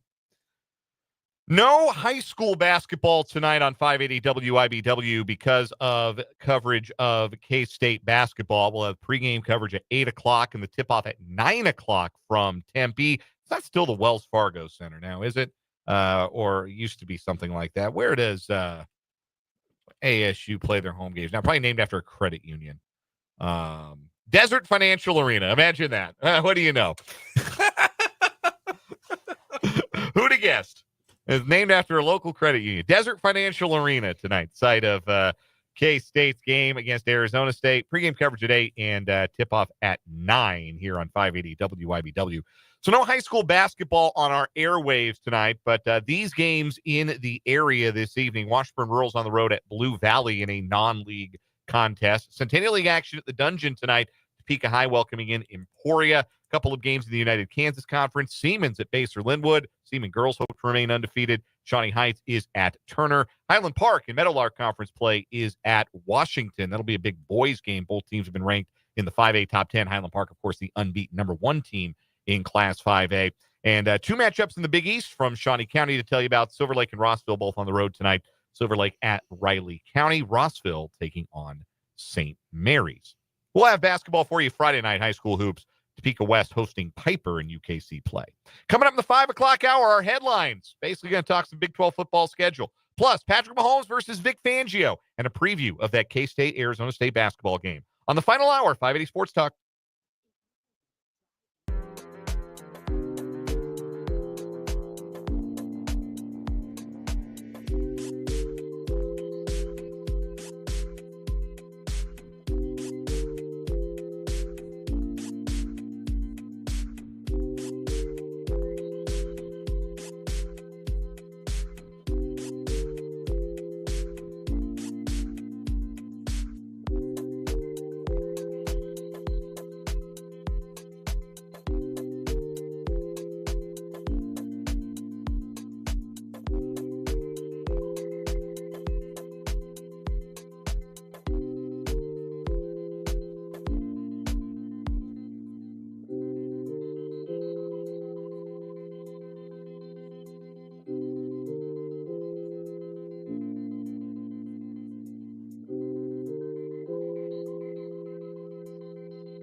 Let's get it. 580 Sports Talk. It's hour number 3, final hour of the day.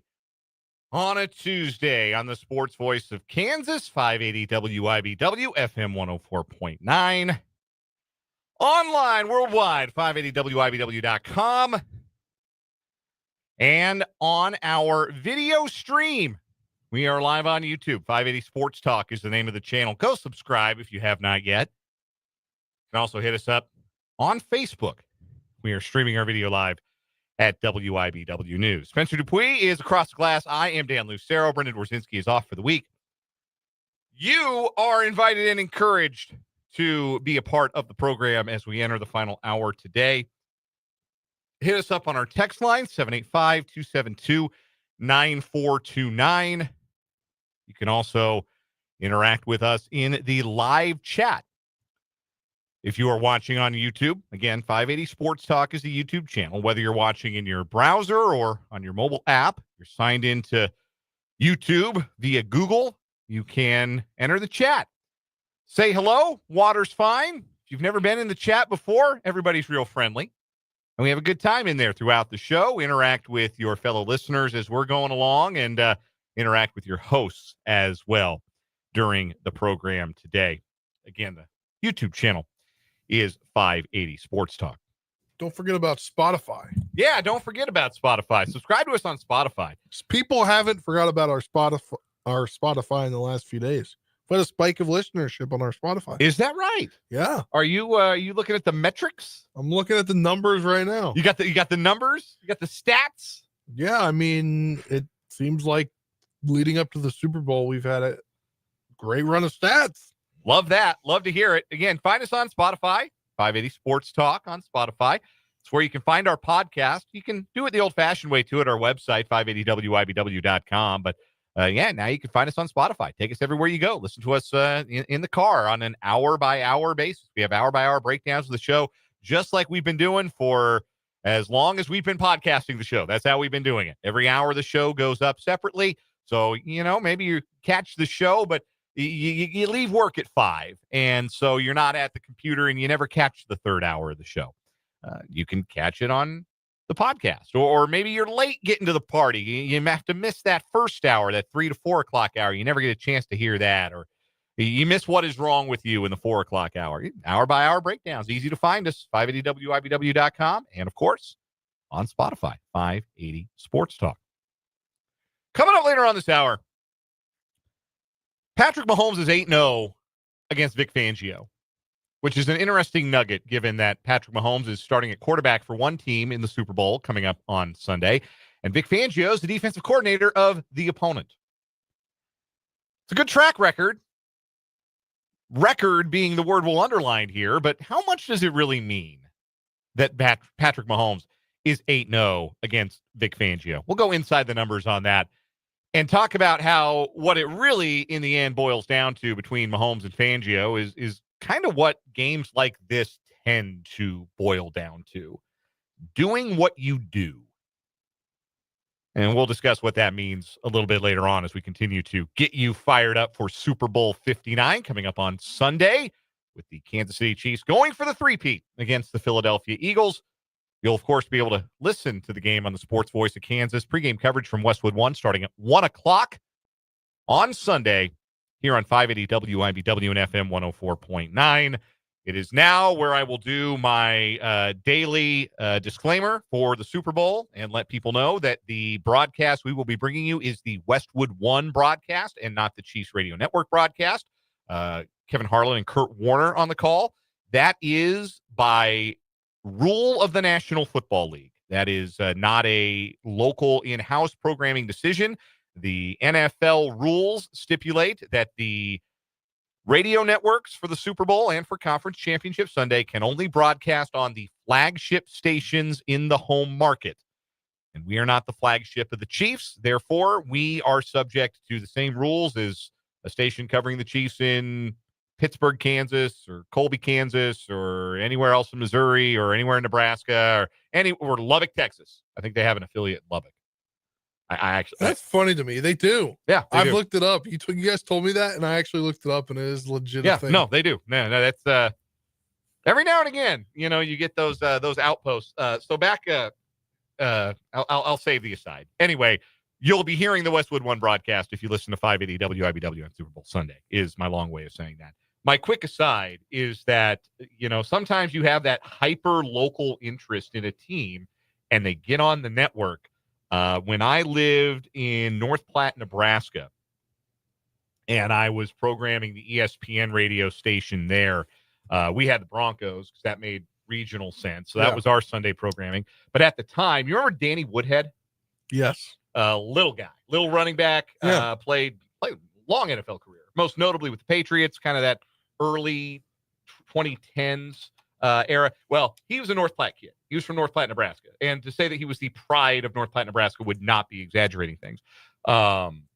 So another AM station that was a news talk, and they had the Huskers on Saturdays, they actually, for a couple of seasons, were on the Patriots radio network. And they broadcast the Patriots games. So, yeah, sometimes you get that hyper-local interest in a player, and that leads the extension of the radio network. So, I mean, were they in a TV market that was for the Broncos? Yeah, typically that was who we got out there. So that made sense then, because you want the hometown kid to be on. Somebody made a good decision about getting the hometown kid. Yeah, like honestly, if we hadn't had the Broncos, I might have made that phone call too, as the program director of what was then ESPN Radio 1410 in North Platte, Nebraska, in what seems like 2 lifetimes ago. That was such a long time ago. Anyway, that was the last station I worked at. We had we were partially affiliated with the Steelers. Okay, which kind of made sense. Whenever the Commanders weren't playing, or Washington football team for most of the time I was there, if they weren't playing, or if the Steelers had a primetime game, we would air the Steelers games. So like 5 a year. Huh. Yeah. Don't know how it got started. It's just something that happened, and it got continued. Typically those networks want you to carry everything. But anyhow, that's what we've got for you on Sunday.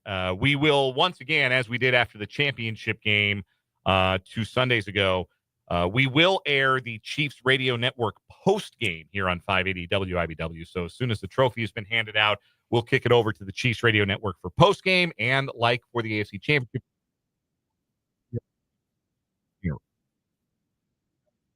on 580 WIBW. Also, later this hour, going to have some thoughts on K-State hoops as they get set to take on Arizona State tonight in Tempe. Tip off at 9 o'clock, pregame at 8 from the K-State Sports Network here on 580 WIBW and FM 104.9. But we began this final hour of the show with our 580 Sports Talk headlines. A big chunk of this is going to be devoted to today's Big 12 football schedule release. I know. We're only halfway through the Big 12 basketball season. How are you thinking about football already? Well, we have the football schedules for both Kansas and Kansas State and the 14 other Big 12 teams for 2025. Let's rip them off real quick for you. We'll start with the Wildcats because, of course, you will hear all of K-State's games on the Sports Voice of Kansas, 580 WIBW, FM 104.9, schedule permitting. Some games will air on the Big 94.5 Country, of course, as conflicts arise. But August 23rd, season opens, not just for K-State, but for the whole of college football. It is a conference game, in case people were wondering, well, they moved it out of the country. Is it still going to count in the conference standings? Yes. K-State, Iowa State, Farmageddon in Dublin, Ireland, August 23rd, week 0, starting the season for the Wildcats. K-State returns stateside for their home opener the next Saturday, August 30th, where they'll take on North Dakota. The following Saturday, the Black Knights of Army come to Manhattan. A little triple option football in person. First time in 40 years the Service Academy has come to Manhattan to play football. The following Saturday, September 13th, K-State goes on the road, their first true road game at Arizona. Like last year, that will not be a conference game. The two teams entered into a home-and-home agreement before Arizona joined the Big 12, and both teams agreed to keep the agreement in place. So it will not be a conference game. It will not count the Big 12 standings. The K-State will look to defeat Arizona for a second straight year. That game will be in Tucson. After a bye week on September 20th, conference play gears back up for K-State the following Saturday when they are at home against UCF. The Saturday after that, October 4th, they go to Waco to take on Baylor. The next week, back home to play TCU.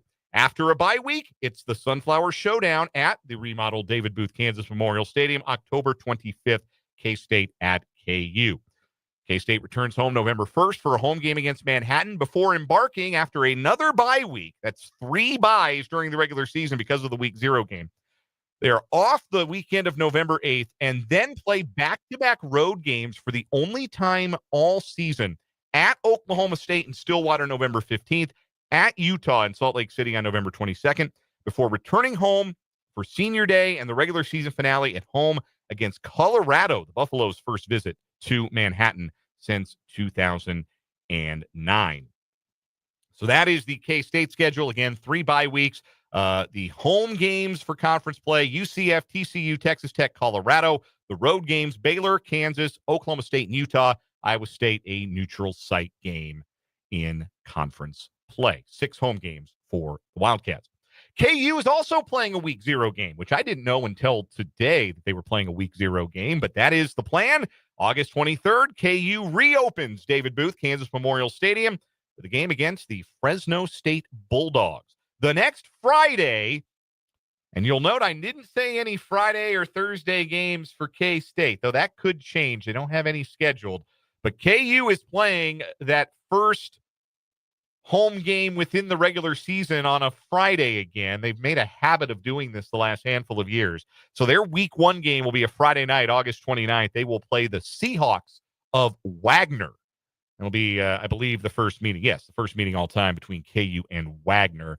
Following Saturday, the Border War is back as KU travels to Mizzou. It'll be the first meeting between the Jayhawks and Tigers since 2011. Will take place at Faurot Field. KU has a bye after that and then opens conference play with back-to-back home games: West Virginia on September 20th, Cincinnati on September 27th. The following Saturday after that, they start a 2-game road trip. They go to UCF October 4th. Then they are in Lubbock to take on Texas Tech October 11th. After a bye week, October 18th, the Sunflower Showdown. So both teams will be off a bye for the showdown in October, on October 25th at Lawrence. Following Saturday, KU at home against Oklahoma State. Then they travel to Arizona for the first meeting against the Arizona Wildcats since 1966. Been a long time. So long. Be the 7th time KU has played Arizona. November 15th is a bye week, and then KU closes with back-to-back games, one on the road at Iowa State, and then their home finale either Friday or Saturday. The networks will get to pick. Either the 28th or the 29th of November, KU at home against Utah. Home conference games for KU: West Virginia, Cincinnati, K-State, Oklahoma State, and Utah. Road conference games: UCF, Texas Tech, Arizona, and Iowa State. Other notable conference games in the Big 12 this year, I tried to look for the marquee matchups, right? If you consider the 2 teams that were atop the league, essentially, or finished the season on the high note, Arizona State is conference champions. BYU, their big win in the Alamo Bowl, certainly. And K-State should be a contender next year. They'll be in some preseason top 25s. Baylor could be in some preseason top 25s. Certainly Iowa State played for a conference championship. Those 5 teams hardly play each other. It's remarkable. Baylor plays Arizona State at home on September 20th. That's a conference opener for both teams. Arizona State goes to Iowa State November 1st. BYU is at Iowa State on November 25th. Iowa State and K-State, of course, playing in Dublin on the 23rd. And Baylor plays K-State on the 4th of October at home. And they play Arizona State also in Waco on September 20th. That's it. There's just not a lot of cross-pollination between the 5 teams that we think could be fighting for the top of the league. Though, of course, if we learned anything from 2024 Big 12 season, is that we got no friggin' clue who's going to be at the top of the league by the time the end of next season rolls around. We got no idea.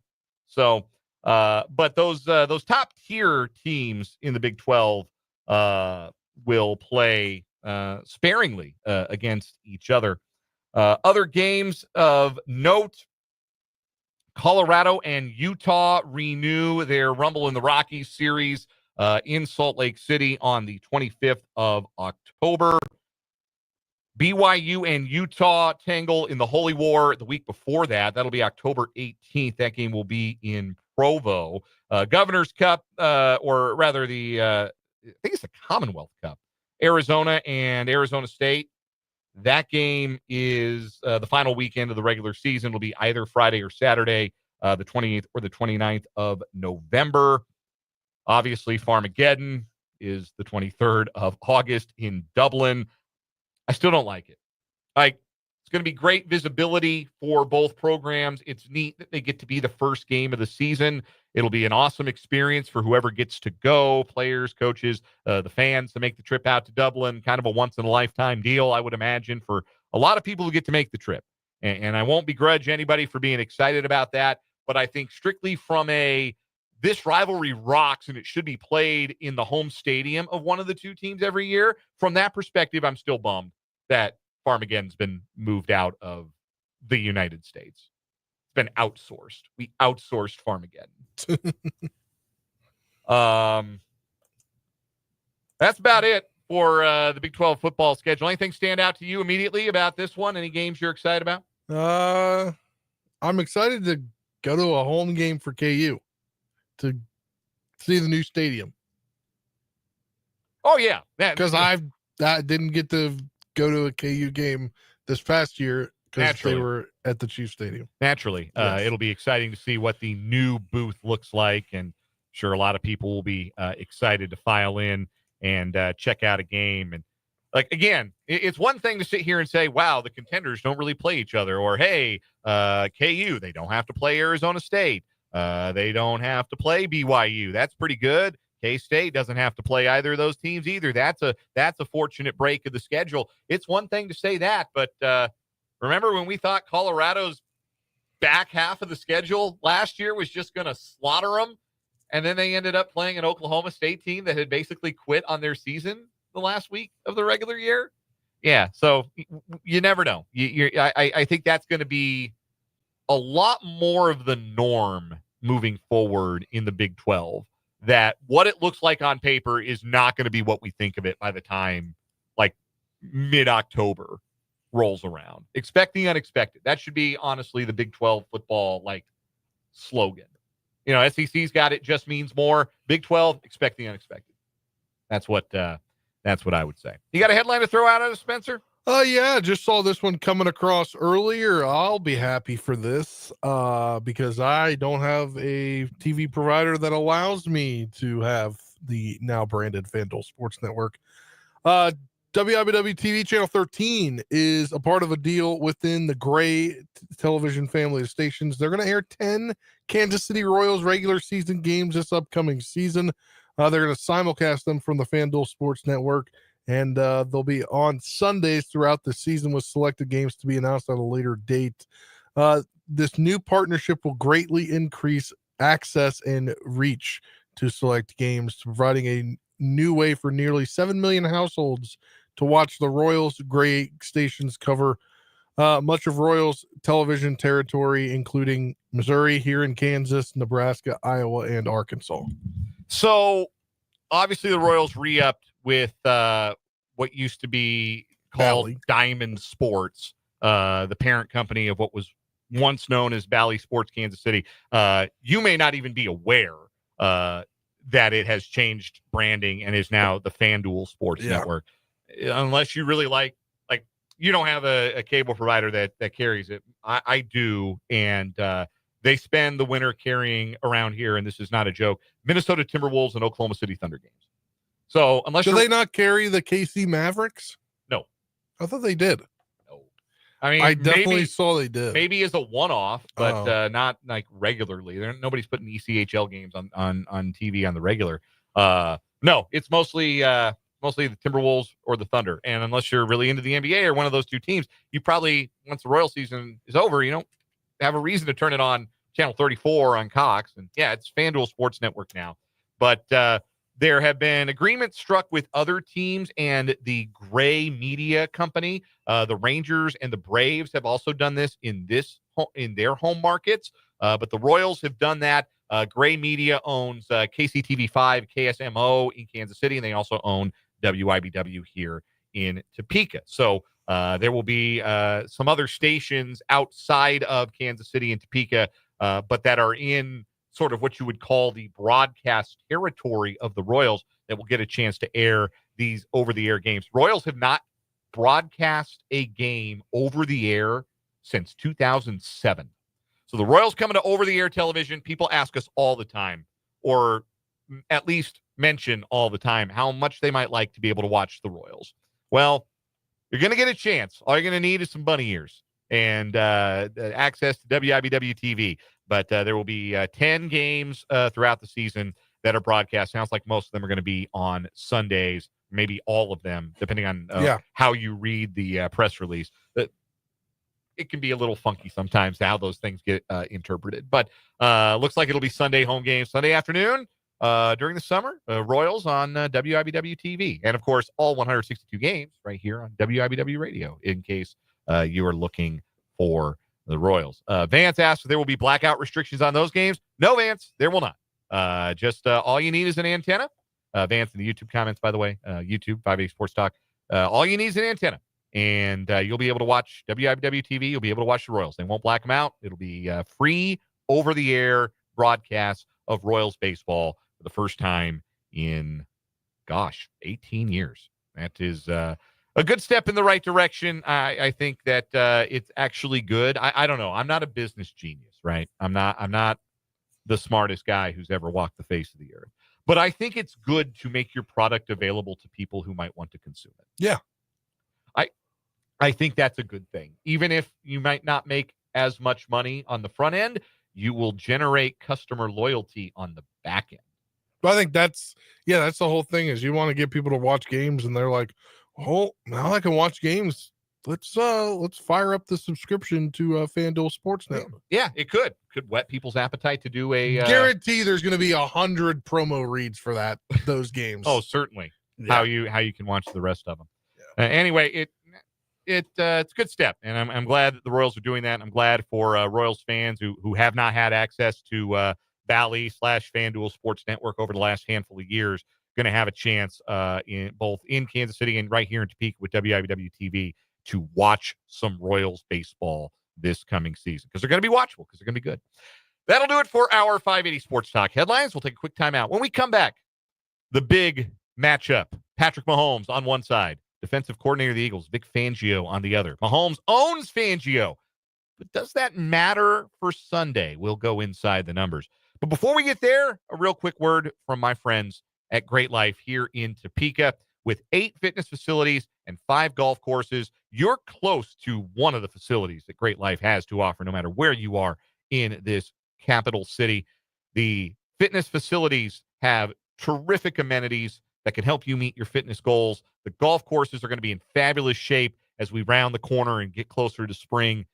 There's no better time than now to become a member at Great Life and have access to those fitness facilities, have access to those golf courses. If you're an all-inclusive member, you can start dusting off your golf clubs right now. Get on out to Top City Golf.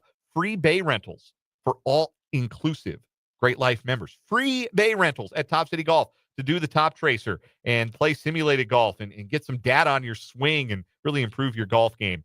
So many great reasons to become a Great Life member. Go to greatlifetopeka.com to learn more. We'll take a timeout. Back after this on 580 Sports Talk.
5:33 on 580 Sports Talk. Dan and Spencer with you. Appreciate you being along on this Tuesday. 5 days out of Super Bowl 59 in New Orleans. Kansas City Chiefs, Philadelphia Eagles. It will be the 9th all-time matchup between Patrick Mahomes and a Vic Fangio defense. And Patrick Mahomes has never lost. He is 8-0 all-time against Vic Fangio's defenses. Shout out to the texter from the 913 who pointed that out yesterday, sending that into the text line. Text line is always open. 785-272-9429. We may not get to the text in the instant that you send it, but as this shows, we might come back to it later on. So thank you to that texter from the 913 from yesterday if you're listening today. So Patrick Mahomes is 8-0 against Vic Fangio defenses.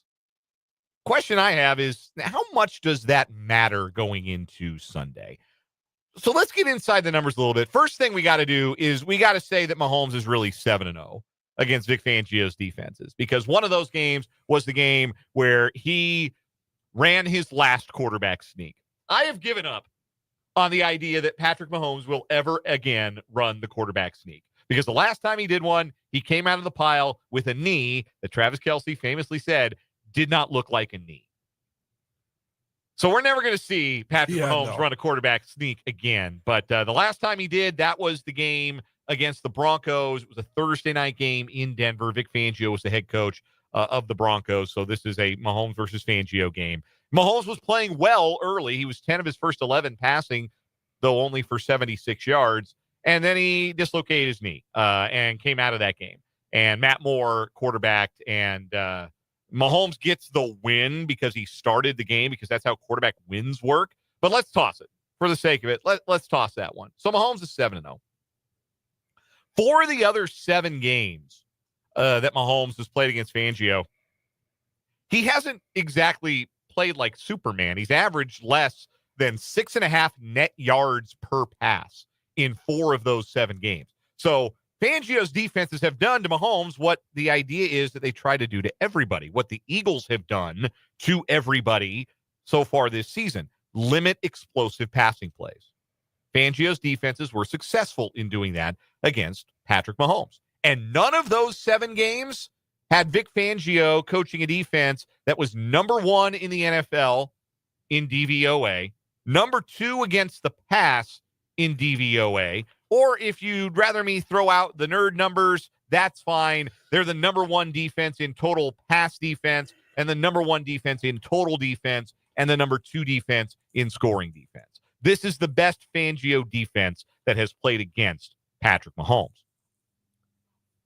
So the 8-0 number looks nice, and it's certainly something to trumpet if you're a Chiefs fan going into Sunday, but I'm not sure how much it matters. I think this is the crux of what really matters in the matchup between Fangio and Mahomes. One of them I've already mentioned. I'll get to the other one here. Typically, a Vic Fangio defense, when you think of the Vic Fangio defense, Spencer, you think about that cover 2, right? Yeah. Cover 2, 2 high safeties.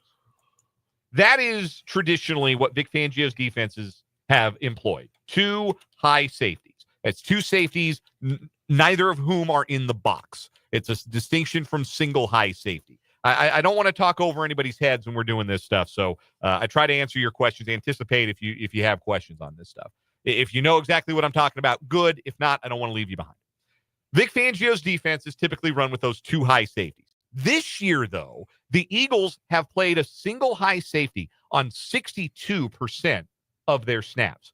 That's 8th most in the NFL. They are definitively a single high safety football team. Yeah. That being said, this season, Patrick Mahomes was better against single high than he was against 2 high safeties. A lot better, in fact. So do the Eagles break tendency, go back to something that Vic Fangio's always been a little bit more comfortable with historically, the 2 high? Or will they say, we're the best defense in the NFC doing what we do? Mahomes is going to have to go through us doing the things that we do, because we're really good on the back end. We can cover. We can get pressure with 4, and that's what we're going to go in believing we can do. Or are they going to be, and they wouldn't be the first team, to go into the Super Bowl and say, hey, we got to do things differently. We got to change up our scheme a little bit. One team did this in a Super Bowl. One team coached against type defensively against the Chiefs in the Super Bowl. It was the Buccaneers in 2020. But here's the mitigating factor with that, right? The Chiefs' defense or offensive line was such a mess that the Buccaneers went into that game and they said, we're going to win with a 4-man rush. So we can be a little bit more creative on the back end. That was not their thing. Like, Mahomes torched the Buccaneers in the regular season, right? Torched that defense. Tyreek Hill had 2 long touchdowns early in the game, at a monster game. They torched the Bucs, but that was with a healthy offensive line. Buccaneers went into the Super Bowl thinking, we can win with 4. We don't need to blitz Mahomes. We're just going to win with 4 all game. And whatever we do on the back end, we just need to make Mahomes hold the ball long enough that our 4 get home. And it worked. That worked. I do not think that the Eagles have a unexpected advantage that is going to come into play in this game that is going to allow them to go against type. I think they're going to do what they do. And what they've done this year is play the 1 high safety. So that would, maybe on paper, give Patrick Mahomes a bit of an advantage. The other thing that I already mentioned, explosive plays. The Eagles are great at limiting explosive plays. Sheil Kapadia did a great piece at The Ringer today, theringer.com, with lots of interesting stats, both advanced stats and not so hard to understand stats. And one of the things that he points out is that the Eagles are really good at limiting explosive plays. They have the second best defense in football in explosive play rate. They do not give up big plays. They say, and this is a Vic Fangio staple for years, we're not giving you anything over the top. That's why they usually play 2 high safeties. We're not giving you anything over the top. We're not giving you anything down the field. If you're going to move the ball on us, you're going to have to do it methodically. You're going to have to do it without the benefit of explosive plays. Is there a team in the NFL less bothered by the idea that they might not get explosives than the Kansas City Chiefs of 2024? No. Like, they have thrived all year without the explosive play, right?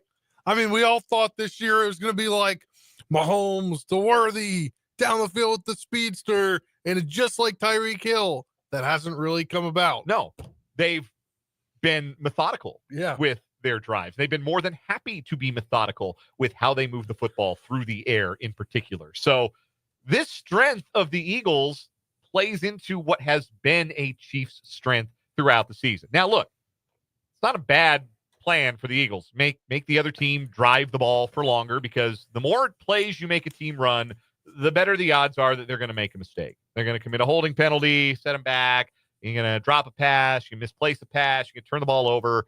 Like, it obviously has worked a treat for the Eagles. They got the number 1 defense in the league. But the Chiefs are totally fine playing to that strength. And the Chiefs, I think, are uniquely built this year. And Patrick Mahomes has played all year long with the understanding of, I'm going to drop back. I'm going to get the ball out quick. We'll take our 6-7 yards through the air, and we'll get to 2nd and 3. And we'll get to 3rd down, whatever distance. And if it's 3rd and short, we'll get it on the ground. And if it's 3rd and medium, I'll get it through the air. They are going to be completely unbothered by the idea that the Eagles are going to come in and say, no, you're not getting any big plays. All right, cool. We ain't got any big plays all year. Look, remind me again what our record is. Remind me again how we got back to the Super Bowl. We're not fussed. They're not going to be bothered, I don't believe, by the absence of those big plays if indeed the Eagles take them away. So that's a little inside the numbers. Again, Mahomes 8-0 against Fangio. It's really 7-0, but his numbers against Fangio are actually worse than they are against like the average, but not like substantially worse. They're within like the standard deviation against Fangio. There's nothing to suggest that Fangio in particular would have Mahomes' number. And then Mark B points out in the YouTube live chat, Vic Fangio has plenty of tape on the Chiefs. You'd think he'd have solved them at least once before, but then Andy Reid's playbook is a rather large affair. And that's the other thing. And it gets bigger every year. And in the playoffs. Yeah. Because that's just it. Like, you know, Fangio's done that too. Fangio's been a guy who's not afraid to show you something different later in the season, but neither is Andy Reid. And I always like Andy Reid and Patrick Mahomes in a chess match. I think very highly of Vic Fangio. I think he's one of the greatest defensive coordinators in the history of the game. I don't think he's Spags level, but I think he's right there on that next tier. I truly do. But if this comes down to a chess game, I know which side of the board I'd rather be sitting on. Yeah. We'll take another break here on 580 Sports Talk. When we come back, K-State trying to stay hot in the desert. See what I did there? We'll preview it next on 580 Sports Talk.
If you listen to this program, which is 580 Sports Talk, you're familiar when we talk about college basketball with the concept of a spot game where you can throw out what you think you know about the matchup and just look at all of the things surrounding it. What spot each team finds itself in going into a game.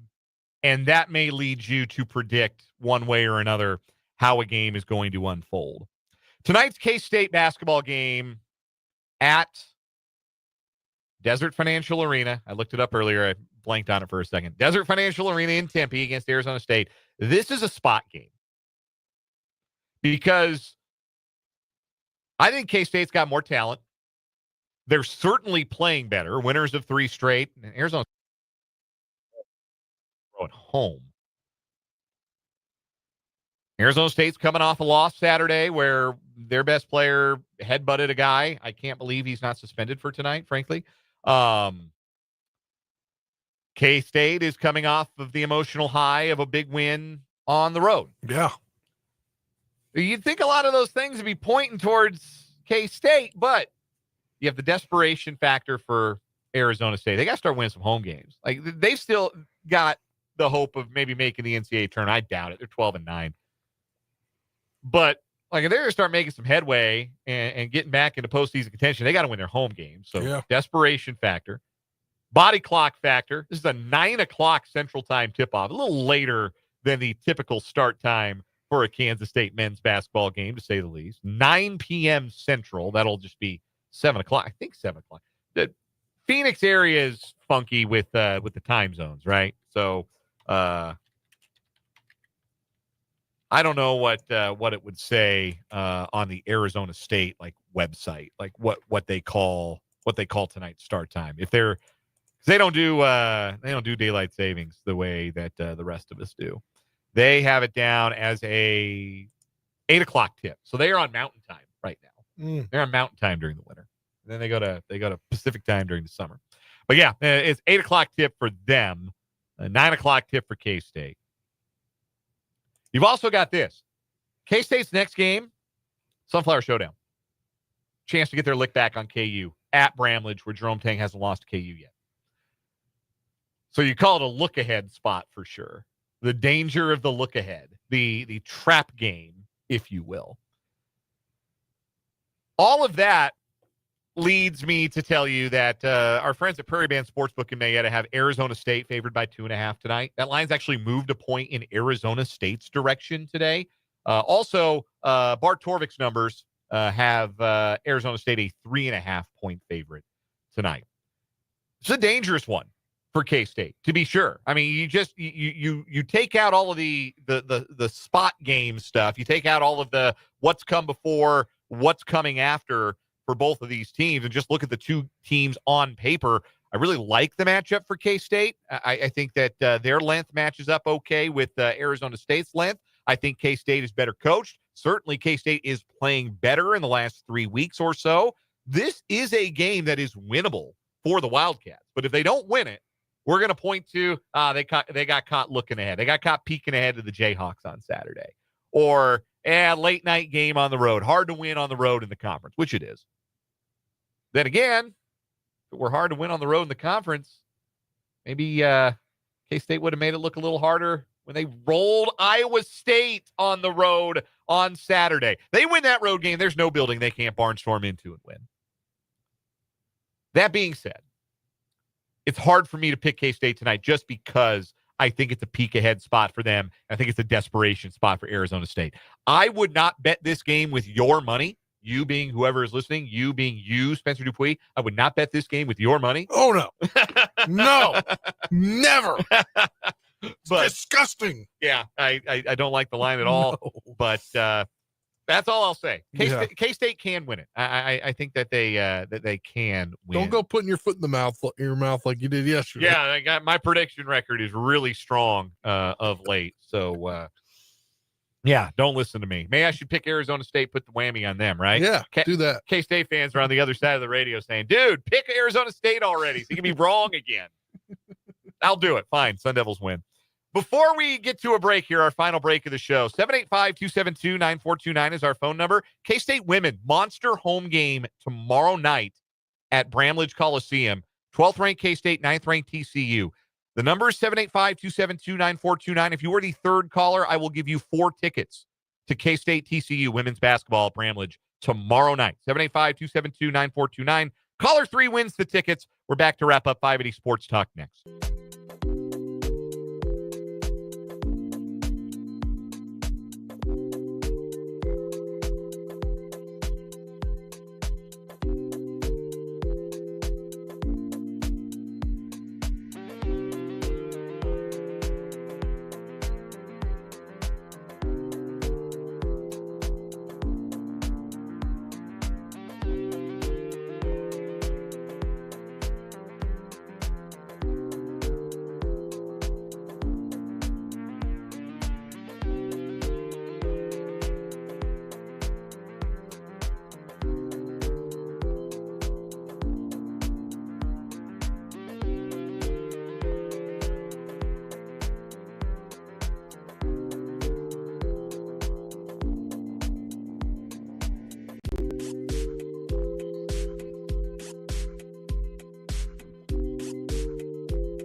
Wrapping up and walking off this edition of 580 Sports Talk. Before we do, congrats to Wayne, our ticket winner.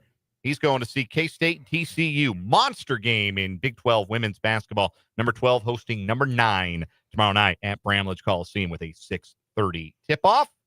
Spencer Dupuy, give me a final word. We're, 5 days out now from the Super Bowl? Yes, indeed. 5 days out. It's just crazy how as we get closer, you not learn new things about the matchup, but you get into the more minute details because you have 2 weeks, essentially 10 days of sports talk to break down and preview this game. And as we get closer, I keep thinking this is more and more in the Chiefs' favor, and they're going to three-peat. And it's going to be fun come Sunday night. Come doing our post-game reaction on YouTube. But we still got a few more days to discuss and preview this game, and I'm looking forward to it. Final word for me. I am not saying that college athletes should be free of any criticism. I am not saying that fans do not have the right to register their displeasure with whatever may happen, whatever coaching decision or in-game strategy may come about. I'm not saying that KU fans were in the wrong. KU students, particularly, were in the wrong to chant for Flory Badunga's name early in last night's win over Iowa State because they wanted to see him start instead of KJ Adams. I am saying, however, that criticism of KJ Adams, while, again, entirely fair, I think is a little bit ill-informed. I think that when you look at the numbers, Kansas is a better basketball team when KJ Adams is on the floor. We get caught up in what KJ can't do. He's not a great scorer. Can't score outside of really 5 feet reliably. Never did develop a jumper. Not the tallest guy in the world, so he is a little bit undersized against some big bodies. But what he can do was on display last night. He gives the team energy. He gives the team transition offense. Gives the team an extra ball handler in a pinch. And he gives KU the ability to switch some screens and leave Hunter Dickinson down near the basket where he can be at his best as a defender. And when Hunter Dickinson is defending well, which he did last night, that lifts everybody else on the defensive end, makes KU look the kind of good that dispatched the number 8 team in the country at Allen Fieldhouse last night. That'll do it for us today. We are back from 3 to 6 tomorrow. K-State Hoops, 8 o'clock pregame, 9 o'clock tip tonight. Until tomorrow, for Spencer, I'm Dan. This was 580 Sports Talk. Good night.